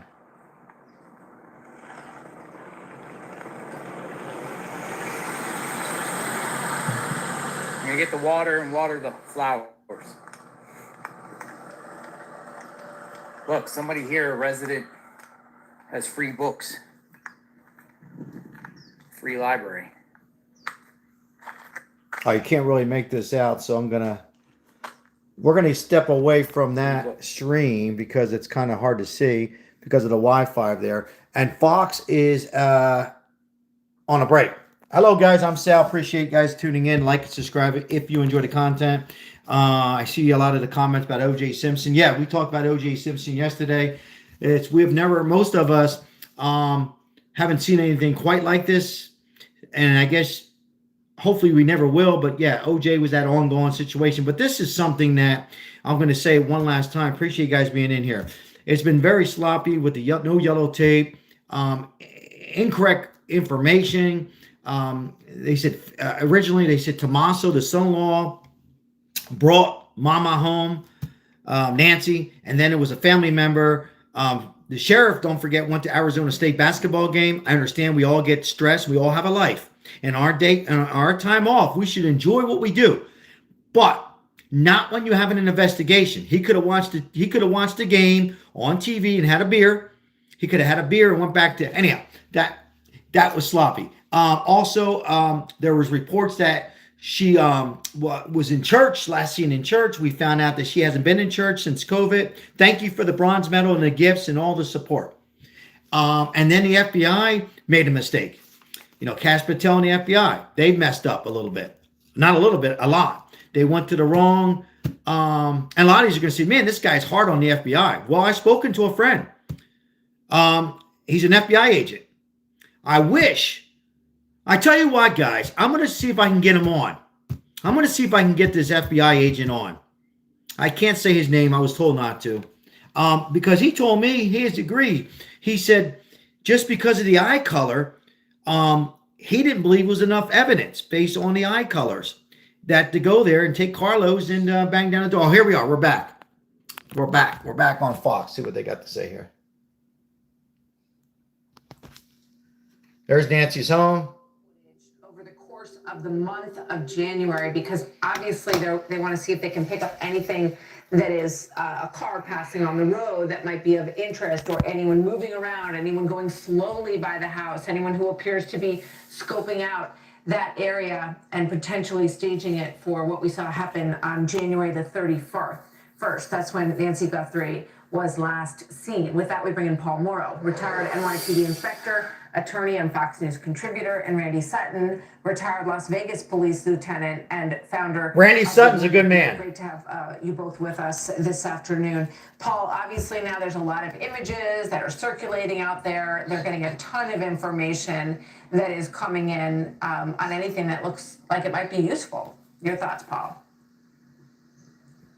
So obviously they're expanding the palette here a little bit, and they're going to the entire month of January in hopes of picking up something like maybe a 911 burglary call that will point them to video that maybe somebody doesn't even realize that they have, in order to see if this person was captured doing something similar someplace else. As Randy will tell you, these 911 calls come in all the time. You go there, they end up being unfounded because the homeowner, well, I didn't see anything, and I don't have a Nest camera, or I don't pay for the subscription in the same way that Nancy didn't, and then it's forgotten about. It goes into the system, and it's just another job that ended up being unfounded. But we don't know. January 15th, January 3rd, someplace in there, you can have a similar circumstance where video was captured that we don't realize is sitting there in the cache of a Wi-Fi or in the Google systems that maybe they could tease out and get something more on this guy, like his walk, his appearances, and maybe get to the kind of a sketch that we've been talking about on the air.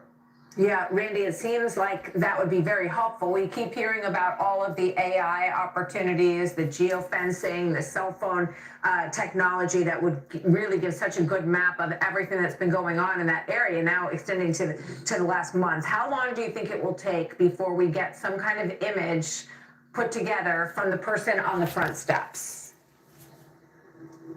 Well, there's going to be a lot at play here, because this is a massive undertaking. Not only will they be getting more and more information from the neighbors and from the people in the surrounding area, but as Paul said, there's a massive amount of video that may be available, because many people, you're not home and your Ring doorbell goes off and you don't even bother looking at it. So to ask people to go through their security systems and to forward this information, it's manpower intensive, and it shows you how they are really taking no stone unturned on this investigation. This is important. Read the bottom, guys. It's a positive sign. So let's put up this list of possible reasons that the team there earlier today, Paul Morrow, put up this white tent. They might have been looking for blood traces, diluted stains, footwear impressions, fibers, any bodily fluids in that area. What did you take away from the putting up and taking down of this tent earlier today, Paul? Well, I got two strands of reporting here on the ground. One, as you say, was relative to the blood, that they were looking for the blood. Now, I assume since they already had blood there that they did a lot of processing there initially, but now it looks like they've ratcheted it up a little bit, and that's not unusual. I know people are saying, why did it take so long? And okay, maybe you'd like it to have gone quicker, but bottom line is you process the stuff as quickly as you can. That's going to potentially get you a quick solve. When you get a chance to take your breath, you have your resources established, and you got your legs under you, then you can say, all right, let's do something a lot more detailed. In this case, they flew in, the pros flew over, as they say, they brought in this high-tech equipment, and my read, because they put the tent up, it had to do with the light. And I think that they were trying to make sure they could photograph under controlled conditions. We saw that height board, and so that tells me that they were using the laser technology. It's a very good chance they were using some kind of laser technology to get an exact height. If you get that, think about how valuable that would be. You could watch people out that come in as tips, because the guy you're looking for is exactly 5'11", according to because usually you get a range. If this tech can really give it to you exact, that's a great data point. Yeah. Gentlemen, thank you. We know that they're tracking where they think that backpack was bought, the sneakers, the jacket, and if you can put all of those things into the mix and figure out the number of people who bought all three of those items, that starts to give you a little bit of a list that you might be able to work with that could lead them somewhere among many, many other tips and video Great tips point. out there. That's a good Randy, point. thank you very much. Paul Morrow, thank you as always. Great to see you both. So coming up, Senate Majority Leader John Thune, fresh off a key vote guaranteeing All right. a DHS So that's a good point. shutdown and a partial government They can shutdown put all coming three our way. together. Of a reckless out of control agency that is violent. Let me lower the TV, guys. Read some comments. I'm gonna try to get up to date and read some comments on here. But yeah, she's correct. If they can get all three, meaning the DNA, certainly the DNA from the gloves. Gloves now. There's 2 gloves. Case you guys to bring everybody up to date. A lot of yous are working. It's a weekday, or some of yous have been in and out. But for those who really been following this case, there was 1 glove. Now there's 2 gloves. They're saying they're analyzing the DNA. My source from Vegas is not from, but that they have the DNA back. They got the DNA. They're just now waiting for whatever reason. But if they can put the DNA with the backpack from the Walmart that was purchased from Walmart, the local Walmart. And again, I wrote it down. I can't remember, but it was a local Walmart nearby. And if they can capture a credit card, I would assume it was a stolen credit card or somebody else, but excuse me. And then put that together with the DNA, then we are getting closer in this case. And what was the third? Oh, and then so we have the Walmart, the glove, and and then of course the most important, the blood. So analyze that blood on there. And again, if you're just coming in, and if you have small children around, you might want to walk away. I'm going to go over this and say this again. Welcome in, guys. I appreciate it. I hope and pray that she's alive. Miracles can happen. We've seen them with Elizabeth Smart. Miracles happen. And this will be one amazing miracle and something this nation needs right now. But I also want to point out that we also have to be realistically and keep our minds open that she's probably not with us. She's probably unalive. And I think she probably lost her life moments in that house or shortly after. And I know the question is, why wasn't there more blood? I don't know. Use your imagination. I don't want to get into the details. I know a lot of people have a hard time, even if you're not a child, to go through it. But I'm not going to go through it all. But just use your thoughts in your head. But anyhow, so you have the blood, some blood out in the steps, which is still there, been analyzed from the CSI, and so on and so on and so forth. A lot of things that went wrong here. I'm reading comments that why don't they have the dogs out there? Why isn't there a national search? Why are not asking for the people's help? They have asked for a $50,000 reward. I would think by tomorrow, and I would be upset if not, they would have a manhunt. They would have everybody within a 5 to 10 mile range with their phone cameras and make an announcement. Do not touch anything. If you find any material or mask or socks or anything that's suspicious at all, a rope, plastic, or anything, don't do anything. Yell, text this number. They'll all be out there. Stay in your groups. Take a photo and stop and analyze it. And they might be also looking for the body or a part of the body. Let's just be honest, right? At this point, and I would have thought they would have had that today. I would have thought they would have a manhunt today. And I also think they should have had tape around the crime scene. And, because all these people should not be going back and forth unless they, sorry, get some water, unless they live there or the part of the media.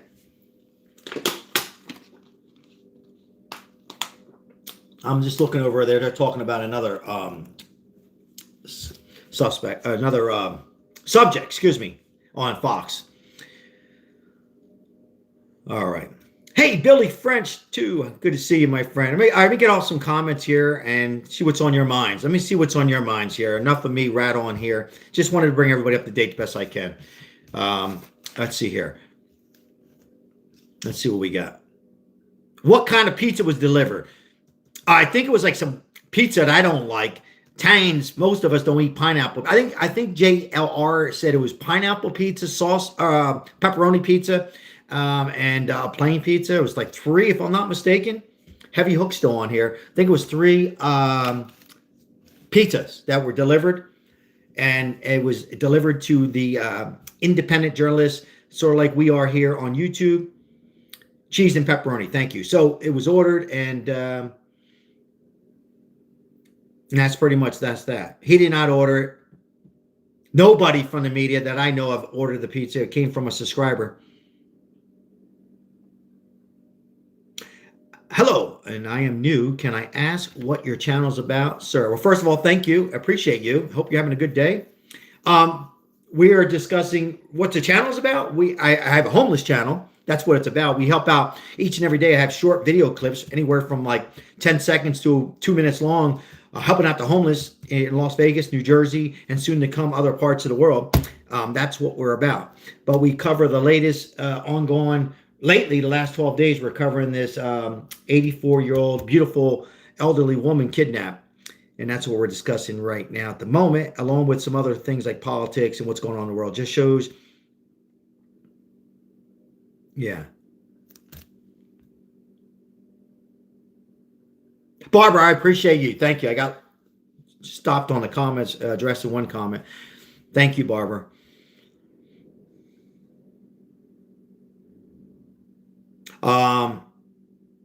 What was I saying? Oh, yeah. So, yeah, I think they should have had yellow. I talked to an FBI friend. Oh, I know. I'm hoping to have the FBI guest. Maybe I can get him to come on. That would be great. Maybe I'll buy him a cigar and bribe him. I'm only kidding. Have him on, just give you his perspective and hear from somebody who has been an FBI agent for a while. Because he agrees that a lot of things went wrong with the sheriff department. He also thinks that the FBI has handled. But he also said this to me. I want to be honest. He agrees that the FBI kind of messed up. But he also said, they're not going to tell all of us, because Sal, don't hate them. Don't hate us too much. They can't tell us everything, and they shouldn't, right? And because you'll be watching later and saying, oh, wow, they did a good job. So he's not covering the FBI. He's giving you his opinion on what he can say, what very well is happening that we're not hearing on this case. What's up, Texas? Connie, how are you? Thank you. Appreciate you. Hey, I appreciate everybody who's joining, who came on yesterday, today, our second live after I messed up our first live, and certainly last week and last month, and certainly all of you have been with me from day one. It's amazing. We have 44,000 subscribers. We're a small YouTube channel. But again, if those are asking, what are we about? We help out on these vertical. We help out the homeless people. That's our main subject. Our goal is to help out many people out there that are homeless, and we fight for that. But in between all that, I enjoy coming on live almost every day. I do take breaks so I don't get burnt out. Covering the latest on right now, most lately, this 12-day kidnapping. So, which we hope that we can family get some closure on this. What's going on in New Orleans today? Send me some crawfish and some shrimp. I try to throw a little humor. I know there's not much to, but I try to keep everybody up to date the best I can, and try to make it a little bit of at the same time, as fun as I could. It's hard to keep it, when you have dealing with a situation like this, but it's what it is right now, and we hope the best. We hope the best for the family and some closure. And speaking of family, there's people on here today and yesterday who still think it's a family member. And so we're not ruling out the family. We just don't know. It's been so crazy. And as soon as we get very confident that they'll wrap this up and get some closure, something's been butchered. Something's been a puzzle. It's like a big puzzle. And when you have a puzzle, I don't know and you got it together and it looks pretty good, but something's just not right. And then boom, it's just somebody comes into the house and they knock that puzzle and it's all messed up. And then they try to get it together again. And now it's almost like they're trying to get together again. JLR is putting out a message from the sheriff office. Oh, is he? We got a great team on here today. And yesterday. Let's see what we got. All right.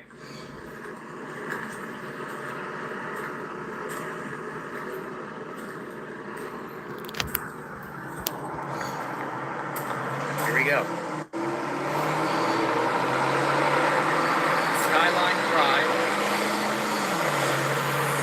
Skyline Drive. Campbell. Very first thing I see.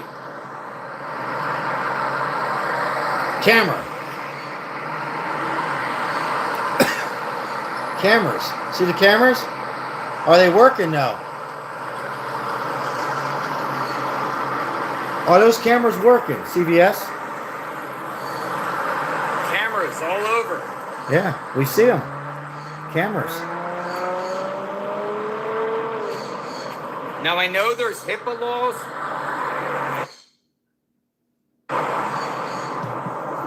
But I'm wondering, this is the closest pharmacy to Nancy's home, the CVS.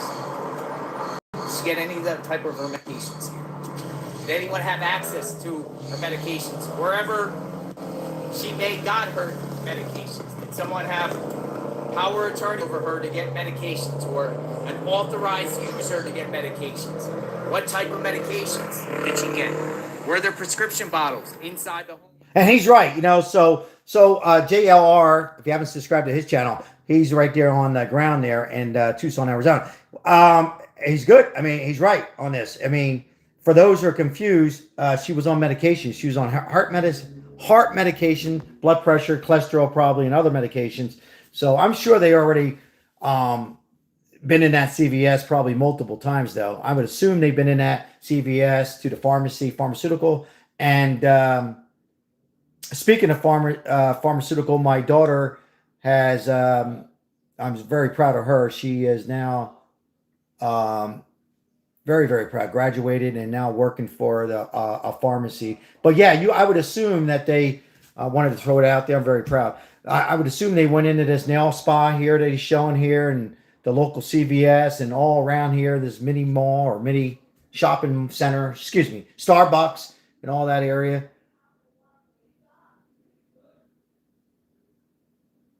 Yes, Barber.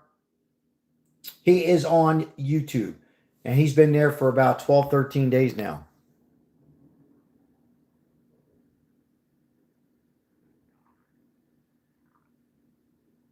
That's a commercial. I can't show those commercials. Shoot. I think that's what happened last time. Yeah, I got to be careful on showing. I think I can't. I just can't show those. All right, so we're back. We'll discuss. But yeah, he's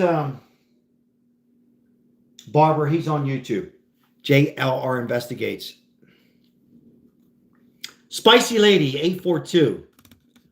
Thank you, Spicy Lady. Thank you.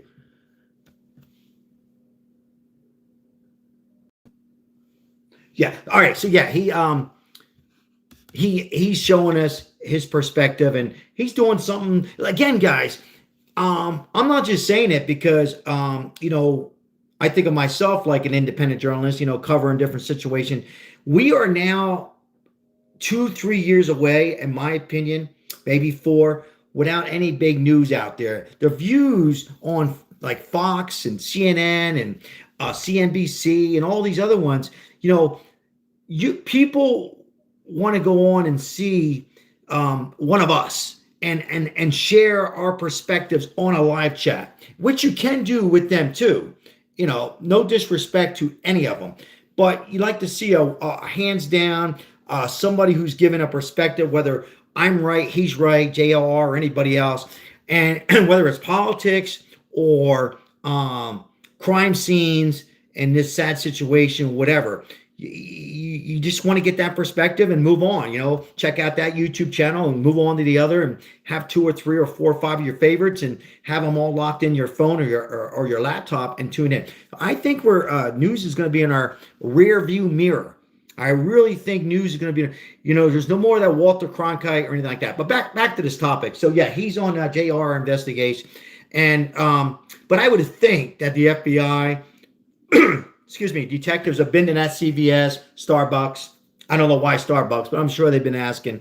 And the reason they would go to CVS is to check if they got her prescription, assuming they wanted her alive for ransom. But I think a lot of us by now know there was no ransom. It was all made up. I think they're just trying to throw us off. And again, if you're late to today's live stream, I know some of the some of the detectives, I'm far from a detective, but they say it's somebody who was unorganized.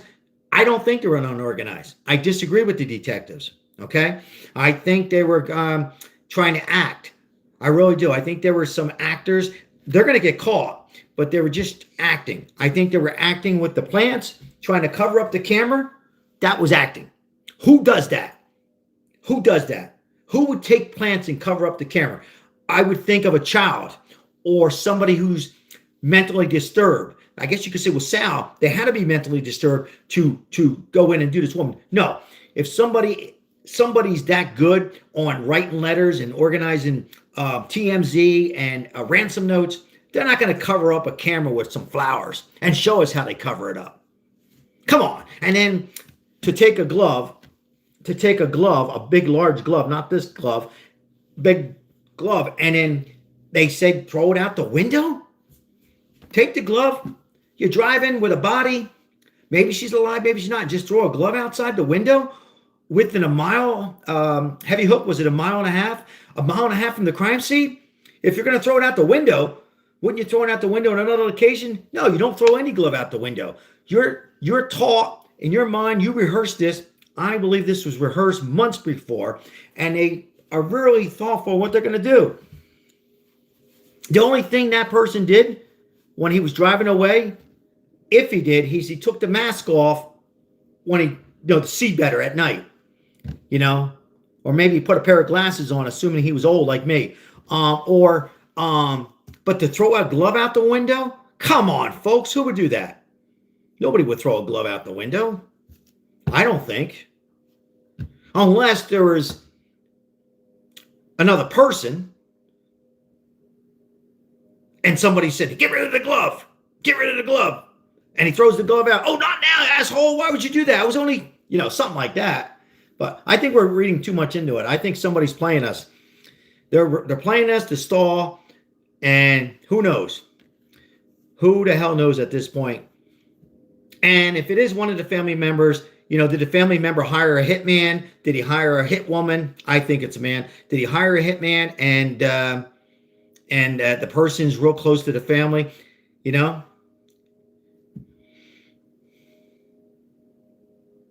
All right, let me get into some comments here.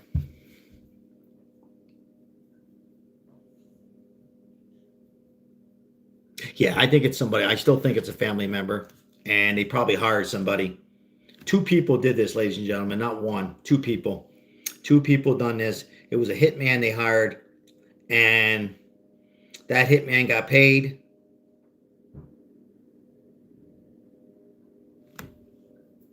And that person is really close to the family.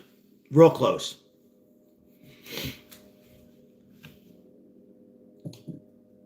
He's still driving around different locations.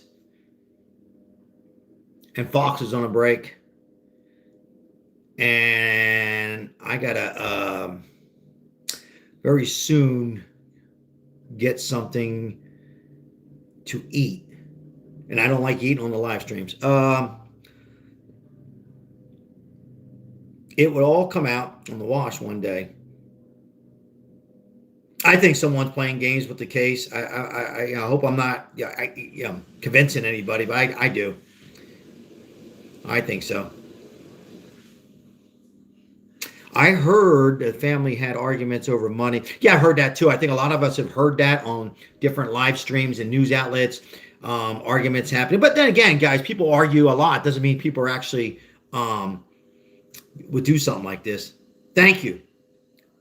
Thank you, Hose Man 26. Liking my hat. Let's see here. Do you think the facial hair that could be seen with the mask was real? Don't know. Don't know. My wife says it was fake. I say real. I guarantee if we ask 274, you're going to get split in half.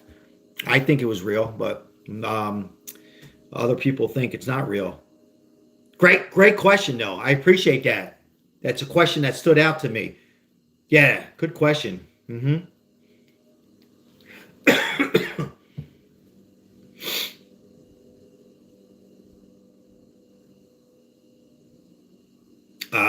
Interesting. About the Kohlberger case. Yeah, I'm reading that comment. Interesting.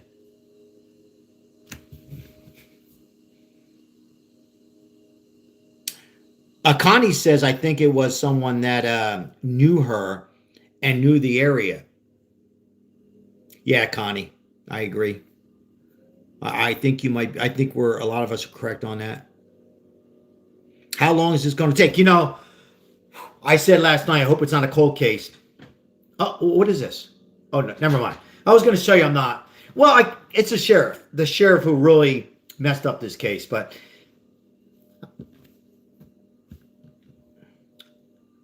I got somebody in the background say, leave the sheriff alone. So I'll leave the sheriff alone. I keep it real, guys. What you see on here is what you get. Only my perspective. And if you disagree, that's great. If you agree, that's great. Maybe I am hard on the sheriff, but you know, when you're talking you're not talking about a bad coffee at Starbucks or bad food at a restaurant. You're talking about a possible homicide. I mean, you're possible a woman is not even with us, taken, and you messed it up from the get-go. Come on. So he's off already. He's off the air. They just showed him for a minute. Oh, here we go. Here we go. We got something going on here. This afternoon, a widening of the area that they want video from. What's the latest that you're hearing? Quickly, we were talking about the sheriff, Martha, there. The sheriff did say that they would come out with some type of comment or maybe a press conference if something significant happened. And our question was, well, we had that release of the videotape, the key videotape of the suspect a couple of days ago. If that is not deemed significant, we don't know what is. Right. The sheriff's department is now asking residents within a 2-mile radius of Nancy Guthrie's house to submit any video they might have. They're looking for video of cars going by, cars that are parked, people going by, anything that might be out of the ordinary. And they want that video, Martha, from January 1st to February 2nd. The February 2nd date is interesting because that would be a day after Nancy Guthrie went missing. And we should also point out that we have talked to neighbors over the past couple of days that say the sheriff's department has come to them and asked them what kind of cars they are driving, what kind of cars they own, clearly as a way, you know, the process of elimination to figure out what cars are always in this Catalina Foothills neighborhood and what cars are seldom here looking for anything that might pop out. And I think that would be a key part of it. Very quickly on the tent, it was up for about an hour, Martha. They took it down. They were either doing some forensic analysis in there, maybe trying to darken the area so they could replicate the darkness of the moment that person walked up to the door, or they were looking for something to process inside the house. We don't know because the communication has not been great today. 17 days ago, I agree. In the hours ahead, we should get more information about exactly what they were looking for or doing here, Martha. Yeah. Jonathan Hunt, thank you, Trace. Jonathan Hunt, clearly there's so many questions that all of us have about how this person entered the house, how Nancy Guthrie exited that house. A lot of things that, you know, you feel they must know more about than they're sharing with us, and we hope it means that they're getting closer and they are putting those details to work. But the latest that you're hearing from the ground there, Jonathan. Yeah, I think there's no doubt that they know a lot more than they're telling us. And as we've said throughout the 9 days that we've been here now, Martha, they have the absolute right to tell us as little as they want to if they fear that telling us more might compromise their investigation. We do know from the Pima County Sheriff's Department right here that they've had something like 18,000 calls alone, just calls, since February 1st. 4,000 of those came in the 24 hours after that doorbell camera video was released. So you have hundreds of deputies here, you've got hundreds of FBI agents, but even with all those personnel, Martha, it takes a long time to go through all of that sort of material. So they're doing their best. They'll tell us when they get a break. They haven't got that break right now. And Martha, just a quick thing on Savannah Guthrie's Instagram post today. She chose a song to go over that video of her and her siblings with her mom. The last words of that song are, "May you find a light to guide you home." Martha? We certainly hope that she can. A very moving video by Savannah Guthrie released today of her and her siblings and their mom when she was younger. And your heart just breaks for this family. They need answers, and they hope they get them soon. We all do. Thank you, Jonathan. Thank you, Trace. We'll see you guys later. Sure. So 84% of Americans, 84%, according to this poll, think, yes, when you walk in to vote, you should have to show some ID that proves you are who you are and that you're an American citizen, because obviously that's a requirement for voting. Sorry, I didn't want to get off topic there, guys. Let me. I know we cover a lot about politics, but I want to kind of stick with the ongoing situation. Mr. Fazels, Mr. A, how are you? Everybody say hello, hello, hello. Appreciate you being here, guys. Appreciate all your support. So, I'm reading some comments here. You know, this all should have been 12 days ago, right? As you know, this should have been done. A lot of this stuff should have been done. But again, maybe I'm just being hard on the sheriff and FBI, but it just aggravates you because you want this person to be, you want this person to be alive. You also want the family to have closure. You know, you think of it as our family, and it touches our heart, right? So we all feel, or most of us feel, that this case was just upside down from the beginning. It's almost, to me, by the way, I'm Sal. Welcome in, guys. We've been on covering this now on our second live. For me, it's almost like the sheriff wanted to retire. It looked like he's ready to retire, and he was just tired and exhausted going into the case. You know what? What's that? You don't do that today? Sorry, I was talking to my wife here. Did you did that? No. She's sick. Oh.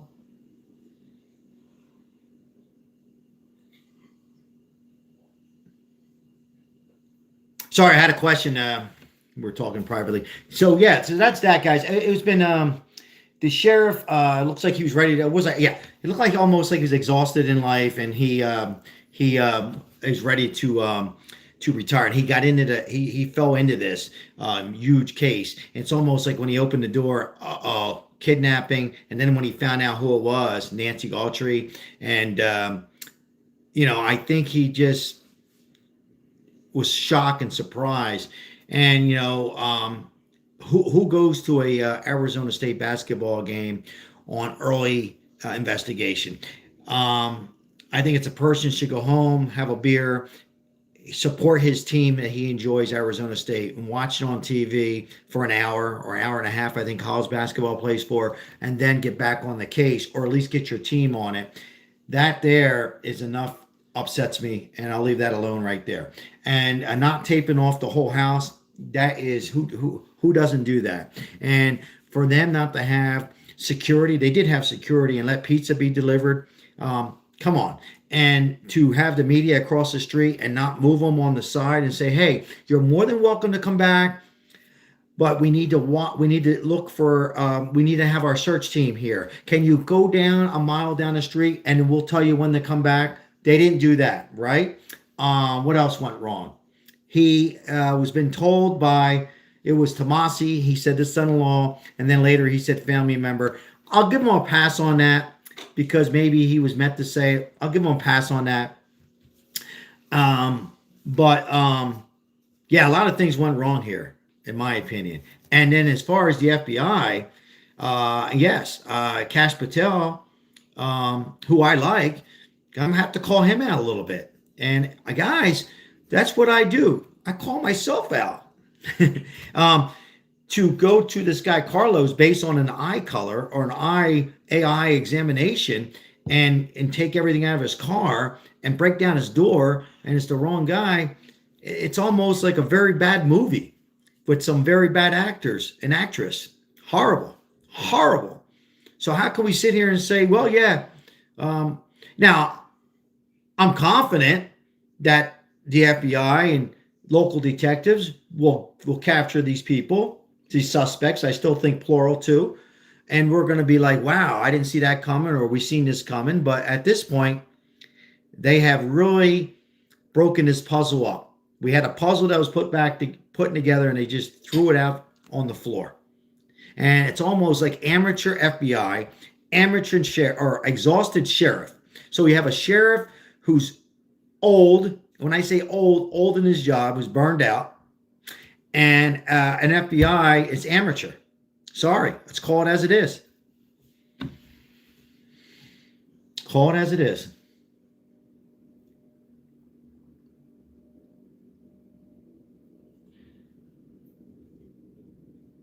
Anybody on here is in law enforcement? Let us know how you feel. You agree with me or disagree? John agrees. Why is this getting nationwide attention? Great comment. Well, you have a reporter, Savannah. She worked for NBC. You know, she was a high-end reporter. She was going to be at the Olympics. I think because of the profile of her. And I also think now on day 12, we think about if it was our mom or our father or anybody like this. I know I've said this many times, we wouldn't get any exposure. And I have to say to that, you are right. And I feel you. But on the flip side, on the other side, it's still a woman out there who's an elderly, beautiful woman. And the family does need closure, you know, assuming the family's not involved, And I don't think the whole family's involved. I still don't think the whole family's involved. Thank you for the bronze medal, FBI, or FBA, excuse me, FBA. Thank you, FBA, at FBA all day. Thank you. Thank you for the gift. Thank you guys for all your support. We're just in between commercials, in between broadcasts on Fox, and to my right is JLR Investigates. He's just showing us the town and stuff. So we're just going over a few things here. We'll be live again tonight. She did the interview that broke the Epstein file. That's right. That's right. Thank you. Thank you for bringing us up. That's right. Good point. Yeah. So she is a great comment. Yes. And here's another thing I've said. FBA all day. Thank you for that comment. She did that interview that broke the Epstein file. But here to that comment, not related to the Epstein file. That's true. But when you do, when you are a journalist, whether you work for Fox, NBC, CBS, or you're one of us, independent, JLR, or anybody else, and I say this, a lot of you can put earplugs. I've said this a lot, but I'm going to say it for the new viewers. You're not going to make everybody happy. And you're going to cover a story that could upset somebody. Most people are going to get upset and not tune into your channel again. Or they're going to tune in and hope that you say something else. But most people would not go to the point where they're going to actually kidnap you or murder you, right? Most people will change the channel or change the YouTube channel and go on to another YouTuber or that. But there's always that 1 or 2% who have people that have a problem, something going on in their head, some demons, mental illness, and they'll go to the point to do this. I wanted to put that out there. I'm still going to say that. We'll go to this point to actually harm somebody and take it out on a family member. I know our internet went like this and the internet went out. You guys missed some of that. I can't control the internet. But if you missed any of that, I'm not rolling out anybody who did not like Savannah. Did I say Samantha before? If I said Samantha, I apologize. It's been very long. Savannah. So they would go to take and capture and take the mother. So just wanted to throw that out there. It could happen. Not saying it did happen. I'm just want to put that out there because we got on that comment of why this is getting so much attention, which is a good comment. It's a fair comment, right? A lot of people don't know what's going on. And I said that too, to myself. Why is it getting so much? But we are into this case and we are hoping for the best. We are hoping for the best. I don't know where the hell he's at now. He's going through different mini malls or he's all over the place. JLR. She interviewed like 4 of the victims. Oh, is that right? That I did not know. Hey, it's great to have you all day. I did not know that. So I appreciate it. We have some, some real good live streams and some great live streams and some great support. I appreciate everybody's, I didn't follow her too much. I knew she was involved in the Epstein, but I didn't know she had 4. Did you know that? I didn't know that. So yeah. So, when you do the Epstein files or you do any kind of reporting, whether it's Epstein files as of late, look, I don't want to get into, I heard a great YouTube channel. I don't want to mention any names. It's a great channel, not the ones we've discussed. And they had a panel on, and the panel was saying it had to do with the Clintons, it had to do the Epstein, that President Trump's involved. And it had a whole lot of stuff and it got my attention, but I had to turn it off because I don't want that to go all over the place. Not that I care. I don't think so. I think sometimes we start thinking outside the box and we go too far outside that box. I don't think it would have anything to do with anything related to President Trump or former President Clinton or the Epstein files. All right. I think it's simply what I said. It's one or two things: somebody who didn't like her or a family member who was desperate for money. When people are desperate for money, they would do the unthinkable and murder. What was that? What? Yeah, I don't think the president or former President Clinton or Hillary Clinton or anybody like that had anything to do with it. I know what they're alluding to, but I don't want to get into it in here because I know it would just make everything like this, and I don't want to do that today. So I don't want to get into it too much, but I just wanted to put that out there. I probably shouldn't even wrote it up, but here I am. All right. Let's see here. I think it's the old daughter or her husband. Or they paid someone to take her from home. Denise, again, we have 305 in here. I said that also, it could have been a hitman. Again, this is one of those mysteries where if you had 10 people in your house right now and you're all sitting back and you stopped and paused and discussed this on how it started from the beginning, the first hour to the 12th day, you're probably going to get all different, some similar but different perspectives on this. It's one of those it's one of those weird mystery, butchered in any way, shape, and form from the sheriff, the FBI. And whoever did this, I think I disagree with most of the panel. I disagree. I think it's somebody who knew what the hell they were doing. I don't think it was an amateur. If it was an amateur, I want everybody to listen for 1 second. You guys can chat. If it was an amateur, they would have caught him. First day, first hour, second day, third day. Okay, this is somebody who will get caught, but somebody who thought this out and had some kind of a vice or watched something, and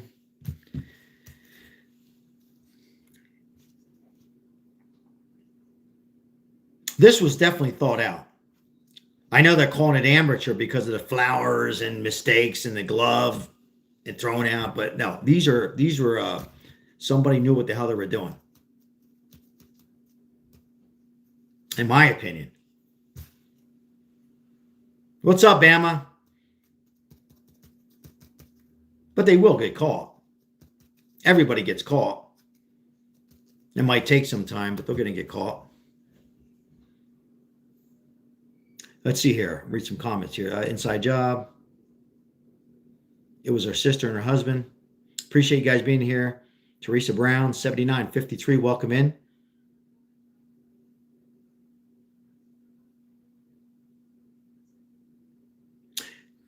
Good comment there. Some great comments. I'm not just saying it. Some real good comments today and yesterday and the day before. Great comments. Really, really fantastic comments, and thanks for everybody sharing information on maybe what I don't know or things that you might know, or maybe you're a former retired police officer or an FBI. I have an FBI friend. I would love to get on here. I don't know if he would because he's still working, not on the case, but he did tell me that he believes they're not, obvious that I might be a little hard on them, and that they will find answers. I will be watching and say, oh, okay, giving them credit. But he did agree that they messed up a little bit too. So, okay. I tell you what I'm going to do, guys. I gotta get some stuff done. I gotta get a couple things done real quick. And I do enjoy these lives. And there's not that there's not much going on, but I got to get some things done. And I think it's a perfect time to get things done. And then we'll come right back live again. And hopefully we'll have some answers. Let's see here. Before I go, I'll bring you up to date. The person we told you about yesterday, who told TMZ they demanded 1 Bitcoin in return for information on the kidnapper, is not happy. Quote, TMZ received a second email from the same person who complained, I am not being taken seriously. As for why he wants a Bitcoin, he says he will need money to lay low after identifying the kidnapper for fear of retaliation. He also worries he might be incriminated, like that Carlos, the delivery man who was detained and released guy. He ends by saying that this is his final attempt to help. Today, the Pima County Sheriff's Department asking residents in the area for video, and it's not just the past 12 days they're zeroing in on. Quote, investigators are requesting all video footage that includes vehicles, vehicle traffic, people, pedestrians, and anything neighbors deem out of the ordinary or important to our investigation from January 1st to February 2nd of 2026. This morning, Savannah Guthrie posted a touching video of her and her siblings as kids. Oh, here we go. Captioned, our lovely mom. We will never give up on her. Thank you for your prayers. Thank you, Bama. Thank you. Also this morning, investigators put up a white tent in the entryway of Nancy Guthrie's home. It was taken down barely 2 hours later. One investigator was seen carrying out a diagram with human heights on it, which could have been used to compare physical conditions to the nest. Thank you, Joy. Of the subject. Just reading your comment. Thank you. Suspect description. They were also seen carrying high-resolution video equipment into the tent. Could they be trying to harvest more video? Remember, we still don't know if Guthrie had cameras inside her home. And authorities are now specifically digging into the potential subject's clothing, backpack, and gun he was carrying. I just want to bring you guys up to date real quick. 11, sounding pretty confident they've zeroed in on the backpack. The backpack. We did some digging, and we found that the backpack looks like a Walmart Ozark trail hiker backpack. And what you see is there are reflective pieces on the backpack that match this Walmart backpack.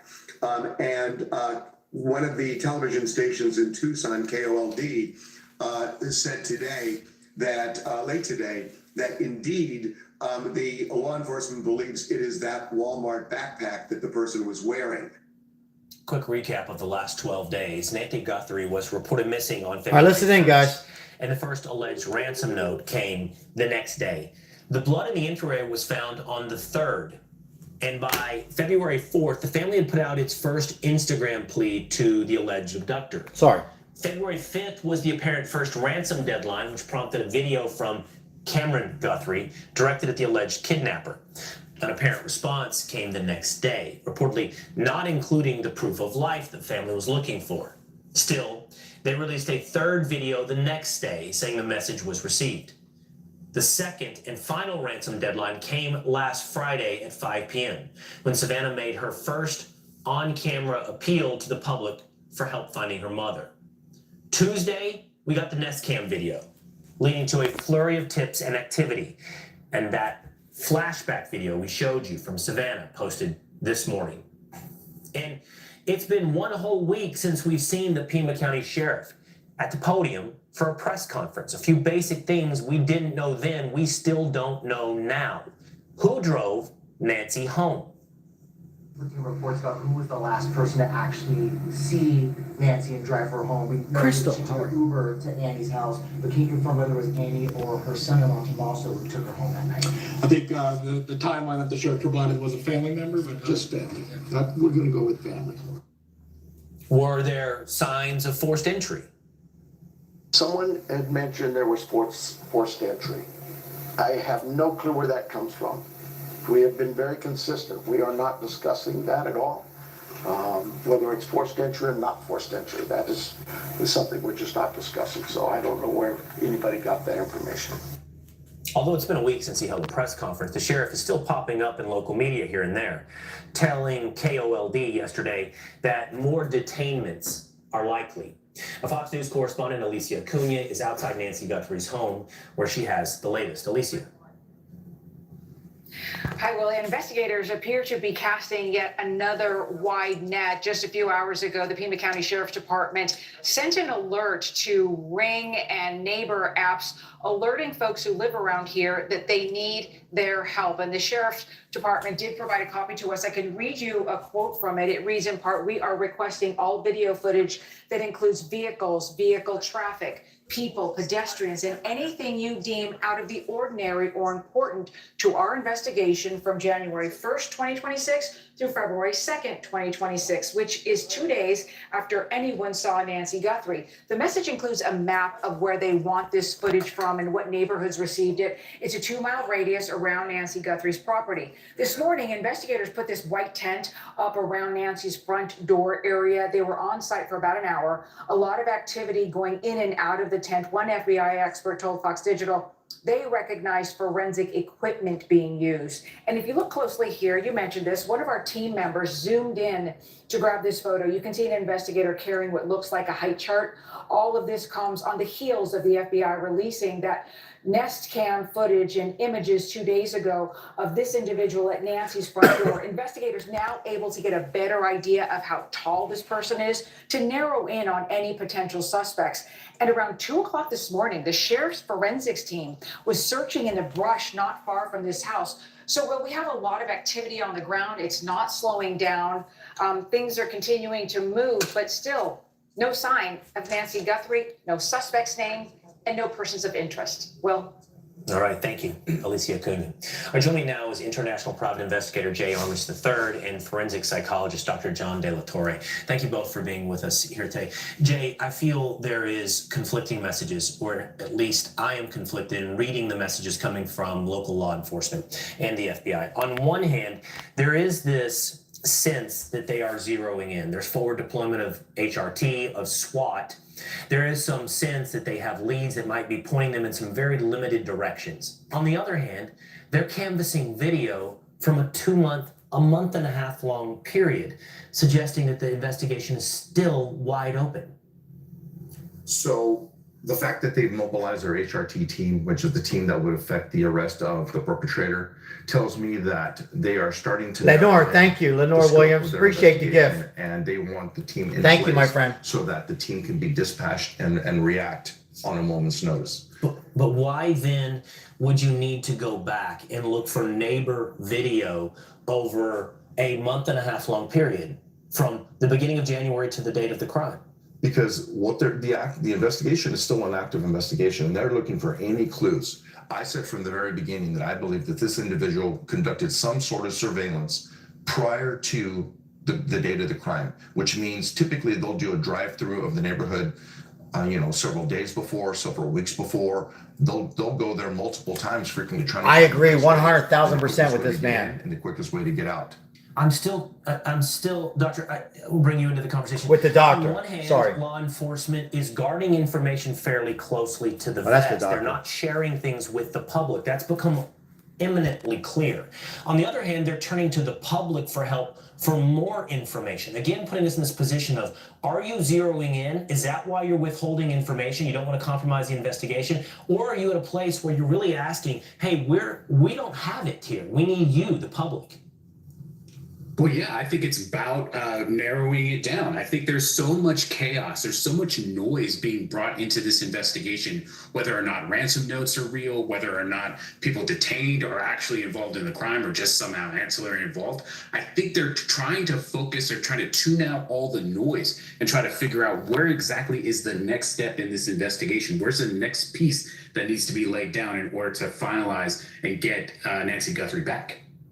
In some ways, I feel like they are asking for the noise, asking for tips, soliciting 4,000 different calls to come in, which would suggest if you don't have some leads, you need someone to provide you those leads. Instead of zeroing in, they're opening up the investigation. But I'm not the investigator. You guys are both the experts on this. Stay with me for just a moment, guys, because we have brand new video that we want to share with you. There is new video TMZ says is on the FBI's radar in this case. It's being widely discussed online. It was captured at 1:52 in the morning at a home 5 miles from Nancy Guthrie's home. You see a man in the video. Is that the same backpack? Wearing a backpack and holding a backpack. I seen this earlier. One of them has reflective stripes similar to the one worn by the man in the Nest camera video. The man appears to try and open a gate at a residence and is unable to do so. He leaves at 1:53. As a reminder, we have been told by law enforcement that software detected someone on camera at 2:12 a.m. So there will be 19 minutes in between this moment and that moment. And we want to be clear here.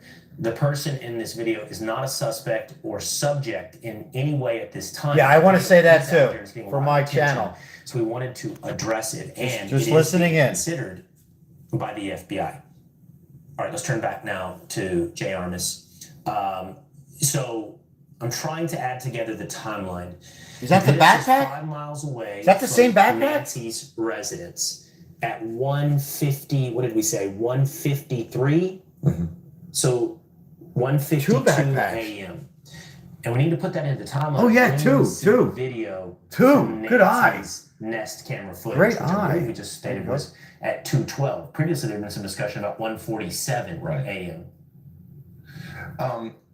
The person in the video that was just shown, he may have been just a random burglar going and doing what they do at 2:00 in the morning, going from place to place, trying to see if they can break into cars, break into homes. The person that perpetrated this crime was definitely in a vehicle because he had to be able to remove Miss Guthrie from the location in a vehicle. Let's go back to Dr. De La Torre. Let's talk about video for just one moment. As I understand it, people have on their front door. Yeah, I seen that a earlier Ring too. Yeah. branded camera. In this case, it was a Nest branded camera, which is I didn't see the operated, two backpacks though. by Google. Now I do. They can or cannot hook that up to a server, a cloud service. Many of us have that. I'm sure many people watching do. And when you do have that connected to the cloud service, you have the capability of going back and reviewing footage from several days, maybe even weeks in the past. That doesn't seem to be the case here. It seems to be the case that if you do not connect it to the cloud footage, everything is recorded on the local device. So if the perp takes the camera device off of the door, and we've seen the empty holder, he now has basically absolved himself from anything that happens on video afterward, and it's hard to recover what happened before because it's on the device. Now, this is what Google and the FBI were able to do. They were able to get this video, even though it was supposedly only on the local device, and give us the image that we have. My question for you is, why is that all? If they're capable of getting that, can't they go back further in time? Thank you, Speedy Smoke. Shout out to JLR. Thank you. If anyone did to the Make sure door. you support his channel too. Thank you. Yeah, you would think that they would be able to do it. And I think one of the bigger concerns is there a search warrant in place to get some of that stuff? I mean, when I you am see reading them. something Yes, like Crystal. this, you see that it's Amazing. shady. But I'm just the other elements of who dropped her off, those kinds of things, while they are important, just to kind of fill out the information, it's really not necessary for the public to see those kinds of things. It's really only for the investigators. This is just what they've released. This isn't every. I'm reading them. I have a family member yell at me yesterday and agree with a troll that I have this talking over them and people want to analyze the broadcast. A lot of people know what's going on, but a lot of people don't. So I promised I would tone down my voice, but I am reading the comments very quietly in my head. Again, there's 424 in here, all different comments. Yours might be correct, mine might be correct, but I do believe real quickly, and I'll go back, is I think that the person did observe the neighborhood a day or a week or a month prior, and they knew exactly. These people are not amateurs. I think these people will get caught. They all do, but these people were pros. Even though they act like they're amateurs with the plants and grabbing the plants, we said that a million times, the glove and all that. These people know exactly what they're doing, from the emails to the ransom notes to TMZ and to TMZ. If it was a real ransom note, it would never have been sent to TMZ. It would have been sent to the family members. I'll go back. So I wanted to try to let everybody listen in a little bit to the broadcast. But thank you so much for being here, moderators, and everybody else. I can't thank you enough. That they've said they have in terms of available evidence to them. That's very fair. That's very fair. This is what they have chosen to share with the public, which we will say is very little at this time. At the same time, asking the public for help, which is a difficult position to put the public in, quite honestly. If you're looking for help, but limiting the amount of information for the public to be able to help you, you are inherently limiting, are you not, Jay? The public's ability to help you. Well, I mean, this is the phase of the investigation where they're reaching out to the public to try and provide information to fill in the gaps. They've already gone to the process of obtaining forensics, and they've probably exhausted the tips that they had developed on their own. So now they're reaching out to the public to see if anyone knows. This looks like my coworker. This looks like my brother-in-law. This looks like my landscaper. You know, something I want to ask you both. I'm sorry, Jay. There's been this tendency to describe this suspect as, I've even seen some suggestion that he could be slow or lazy, and that he's an amateur. At some point, and Dr. De La Torre, I'll go to you first, and then we'll finish with Jay. I want to hear this. Listen to this. This has been pulled off for 12 days. I just said that, guys. What does Sal say? Two options. We're either dealing with the option that this is not an amateur, that this is somebody who did very well in getting away with what is a very high-profile crime for 12 days, or we're dealing with some very massive, embarrassing mistakes by law enforcement. Dr. De La Torre. I mean, I won't count out the second thing, but here's the first thing. You know, there's certainly possible when I see this video that I see someone who is putting in, you know, they're more relaxed, they're more confident, right? The nothing about this is confident, you know, overwhelming. It's not distressing to them. They're there to fulfill a mission. They're there to do a thing that they've been convinced themselves to do, which is important for them to do. So there's not a lot of hesitation, right? The steps, the gates and stuff like that, that could just be an awkward step. But what I'm seeing is someone who is ready to go to do this thing. Whatever this thing may be. And that's the question. Was this a crime of invasion? Was it a property crime? Was it a murder? Was it a kidnapping? Was it a fixer cleaning up a previous crime? Last word to you, Jay. I just think that at some point, as this goes on longer and longer, we're dealing with something. We're either dealing with mistakes by law enforcement or criminals that weren't so bumbling. You know, that's not necessarily the case. A lot of times you have a bumbling criminal, but they didn't make enough mistakes that the law enforcement can capitalize on. You know, in law enforcement as investigators, we're always looking for the one mistake that we can use to catch the bad guy. Yeah. That one mistake. I'll give you my opinion in a second. One thread that you pull on and it unravels the entire sweater. Well, unless it's a cliche that doesn't hold true, we've always understood. There's even a show named after it. Most of the evidence is gathered in the first 48. That's absolutely true. This guy's pulled it off so far for 12 days. So far. All right, Jay Armis and John De La Torre, thank you both for being with us here today. My pleasure. All right, still ahead. A lot of questions in this disappearance. Can traffic cams tell us something? Anything? Okay, my final thoughts, guys. I got to get something to eat. It's a combination. It's a combination. Sloppy police work. Again, it looks like to me a sheriff that was exhausted in his career, who stepped into something much too big, much too large to handle. And I believe that the FBI and Cash Patel, who I'm a fan of, did not help at all. They actually, in my opinion, made it worse. Now, I know, I have an FBI friend. They're not going to tell us everything. I get it. I also think 12 days. Why do we assume that these people are like slow? Or in other words, I won't say on here because I can't say, but you know what I mean. A lot of you stink. This wasn't a slow person. And I also believe what they said, he's hunting back down and all, whatever. These people were pros. These people are people who knew a police family member, FBI, or somebody who's watched a lot of shows, and is somebody who doesn't care about getting caught, but it wasn't anybody slow. They were smart, ready to go. In the back of their head, knowing that the unthinkable can happen, I will get arrested, but planned out smoothly. And I'm going to say this again. If anybody's thinking it's one person, go look in the mirror. There's no way in hell. This is a team of at least two, maybe even three at this point. 12 days. So it's a combination, in my opinion, of sloppy police work, sloppy FBI work, and very, thought out if I would say, that will get caught, thought out in so many ways. And they knew about the street lights. They knew about the street lights being, there's no street lights, excuse me, knew about, exactly. And I still think to this day, that glove was not there from the beginning. That was planted there. Who planted it there? We'll find out. But that glove was planted. There's no way in hell they missed that glove. Are they that bad? They missed the glove? And I'm not just calling out everybody. I'm talking about the media. I'm talking about people walking their dogs, neighbors. Nobody spotted that glove. Again, you're not talking about the woods in Maine or Montana or South Jersey. You're talking about desert. I know it's hard. It's not raining. It's not snowing. So anyhow, my thoughts. Why wasn't the daughter contacted when she didn't show up? The friends in house from church. Why wasn't the police? First of all, the church, I'm finding out she was never in church. Crystal. She never was going. Last time she was in church was during the shutdown, COVID. She's been doing her mass online, which a lot of people do.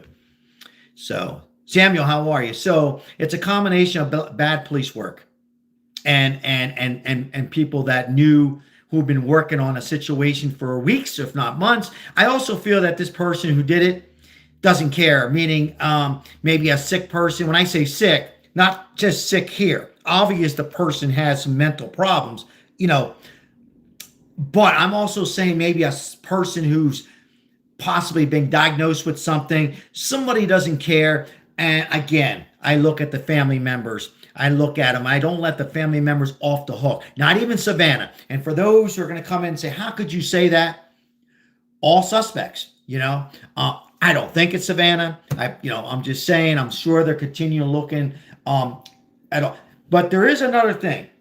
They've been back at this guy's house, Tommaso. Sorry, guys. Tommaso. I was going to call him Tomato. So I had to look. Tomato. They went back to Tommaso and Annie's house now for 4 or 5 times. They continue going back. So that tells me desperate or something there. Something that's there, but they just can't hit it. Put that nail in that wood. The family members knows exactly where she is, and they're the ones that set it all up, according to Crystal, our loyal moderator and sponsorship. Yeah, again, there's 541 in here. I have four family members in the house right now. I can ask 4 family members. All 4 are all mixed up on this. 541, you're going to get different thoughts on this. Some are going to say no family members at all. Some are going to say all the family. Some will say one family. Based on what we know right now, that's where we're at. I will go over one more thing before we get off. And I didn't, that video of, I seen that video earlier. You heard what the panel said there. I think he was a doctor, or one was a doctor, one was FBI. There was 2 backpacks. It could have just been somebody doing a crime scene, a robbery. You heard that? Because it's hard to tell if that's the same backpack. It's a glare off my TV. Even when you go see it afterwards, it's kind of hard to see if that's the same backpack. That backpack that was from Walmart, from assuming the Ozark Trail hiker. Very difficult in my eyes. I'm sure they have better images if that's the same backpack.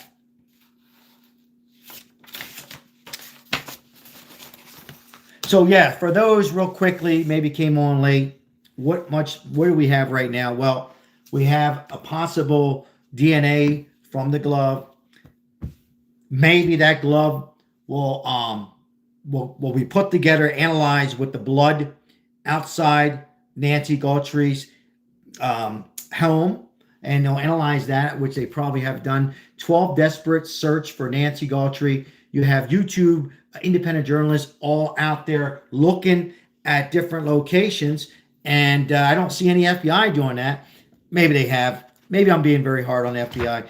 Also, you have the time 9:48, Nancy was dropped off by a family member. You have 9:50, the garage door opening. You have 1:47 a.m., the doorbell camera disconnected. We all know that she did not decide to pay for the service, which is only about $100 a year. But, people just feel that they don't need it anymore and cut back on certain things, not because of finances. They just don't want it.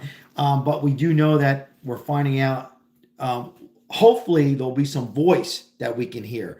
The voice could help out the situation, excuse me, going forward. We'll see. They talked about the voice of the ring, excuse me, not the ring, but the Nest. I think it's called the Nest. We're also they're also analyzing how big the shoes are of the person. I'm reading the comments. Some of you think 5'8", or they said 5'8", 6 foot. Some still think it's a woman. Some think it's a female. Law enforcement. Nope, I feel the same way about the, sorry, let me go back to Heavy Hook here. I feel the same way about all the law enforcement's involved in this case. Yeah.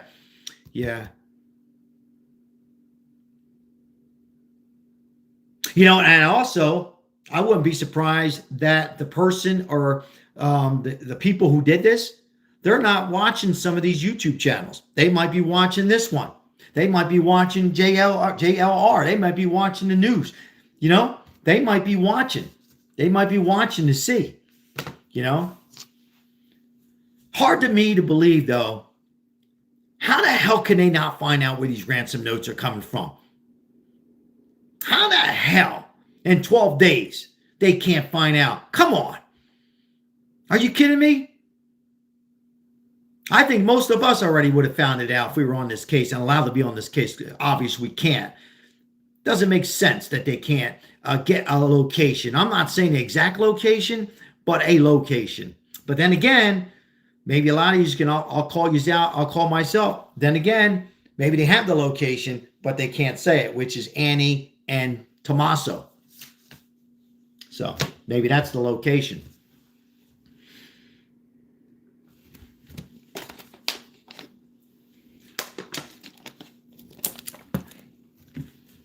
The VPN are really good at hiding locations, Sarah.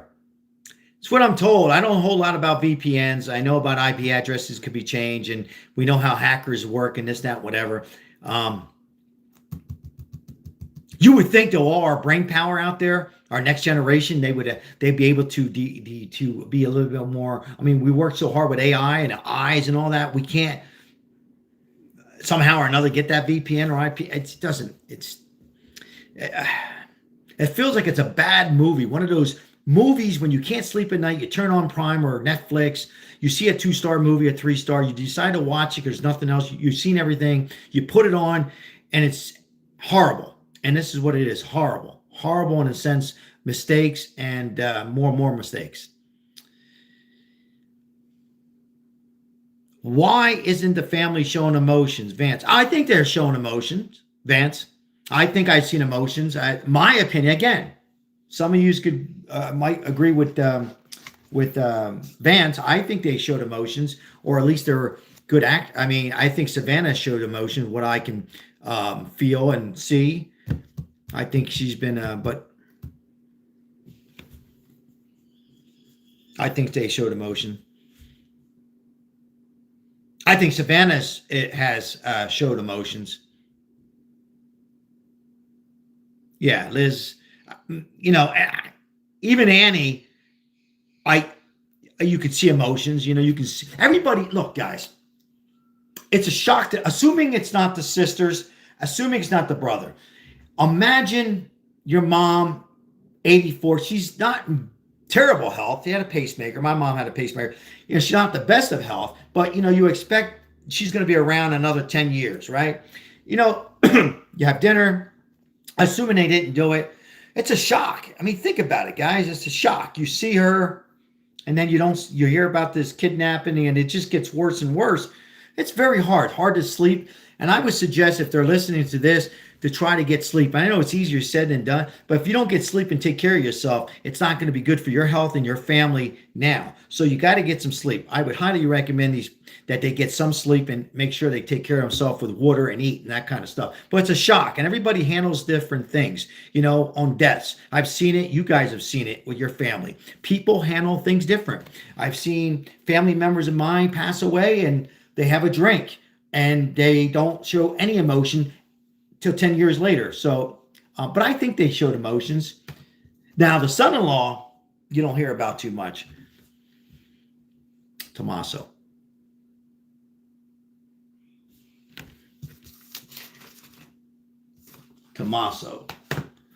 Sioni. He could be the guy. Maybe not. All right. Read a few more here. I got to get something to eat, guys.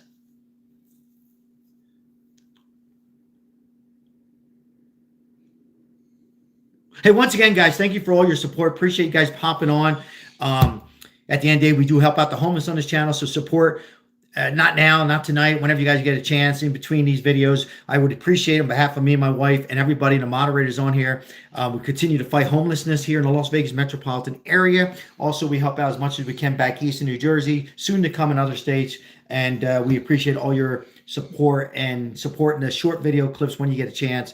I know this is drawing a lot of attention, but our main focus is to make homeless awareness, as many people are starving on the streets of Las Vegas. And I had a meeting today that I couldn't attend, and I got to get out there and do that as well today. So before I feed myself, I got to get out there and help out a few homeless people. And then we will be back and watching this ongoing. In between now and then, make sure you check out JLR Investigates or whoever you guys like. Support your favorite YouTube and give them some love, as Heavy just showed some love here. Appreciate my friend. Nice. Really love the energy of you and everybody else and all your opinions. Again, if I don't read a comment while we're watching the news, a couple things, I gotta talk over it because otherwise I'll get some copyrights. But in fairness, sometimes I talk too much, and that's just who I am. And I apologize. I had a family member saying the viewers want to listen. So that's why if I'm not reading every comment, and sometimes I don't see them. So please never take that personal. A lot of you know me by now. What you see is what you get, and I'm not perfect either. So I tell you what, guys, I'm going to sign off here.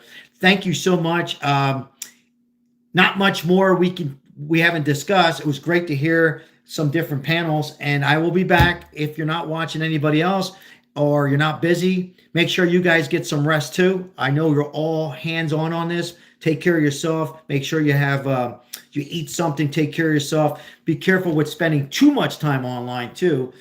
Take your little breaks when you can, which I'm going to do. Go out and feed 2 homeless people if I can, and then I'm going to feed myself and pay a little attention to my wife. I think that's important. It's hard to do sometimes. You get caught up in this, but I got to spend some time here with the family. We'll be back later on. God bless everybody. Prayers and thoughts with Nancy, the family, and hope that we can have some evidence. And yes, I've been hard on the FBI. I've been hard on the police. I'm going to continue to be hard. Take care, guys. God bless. Take care.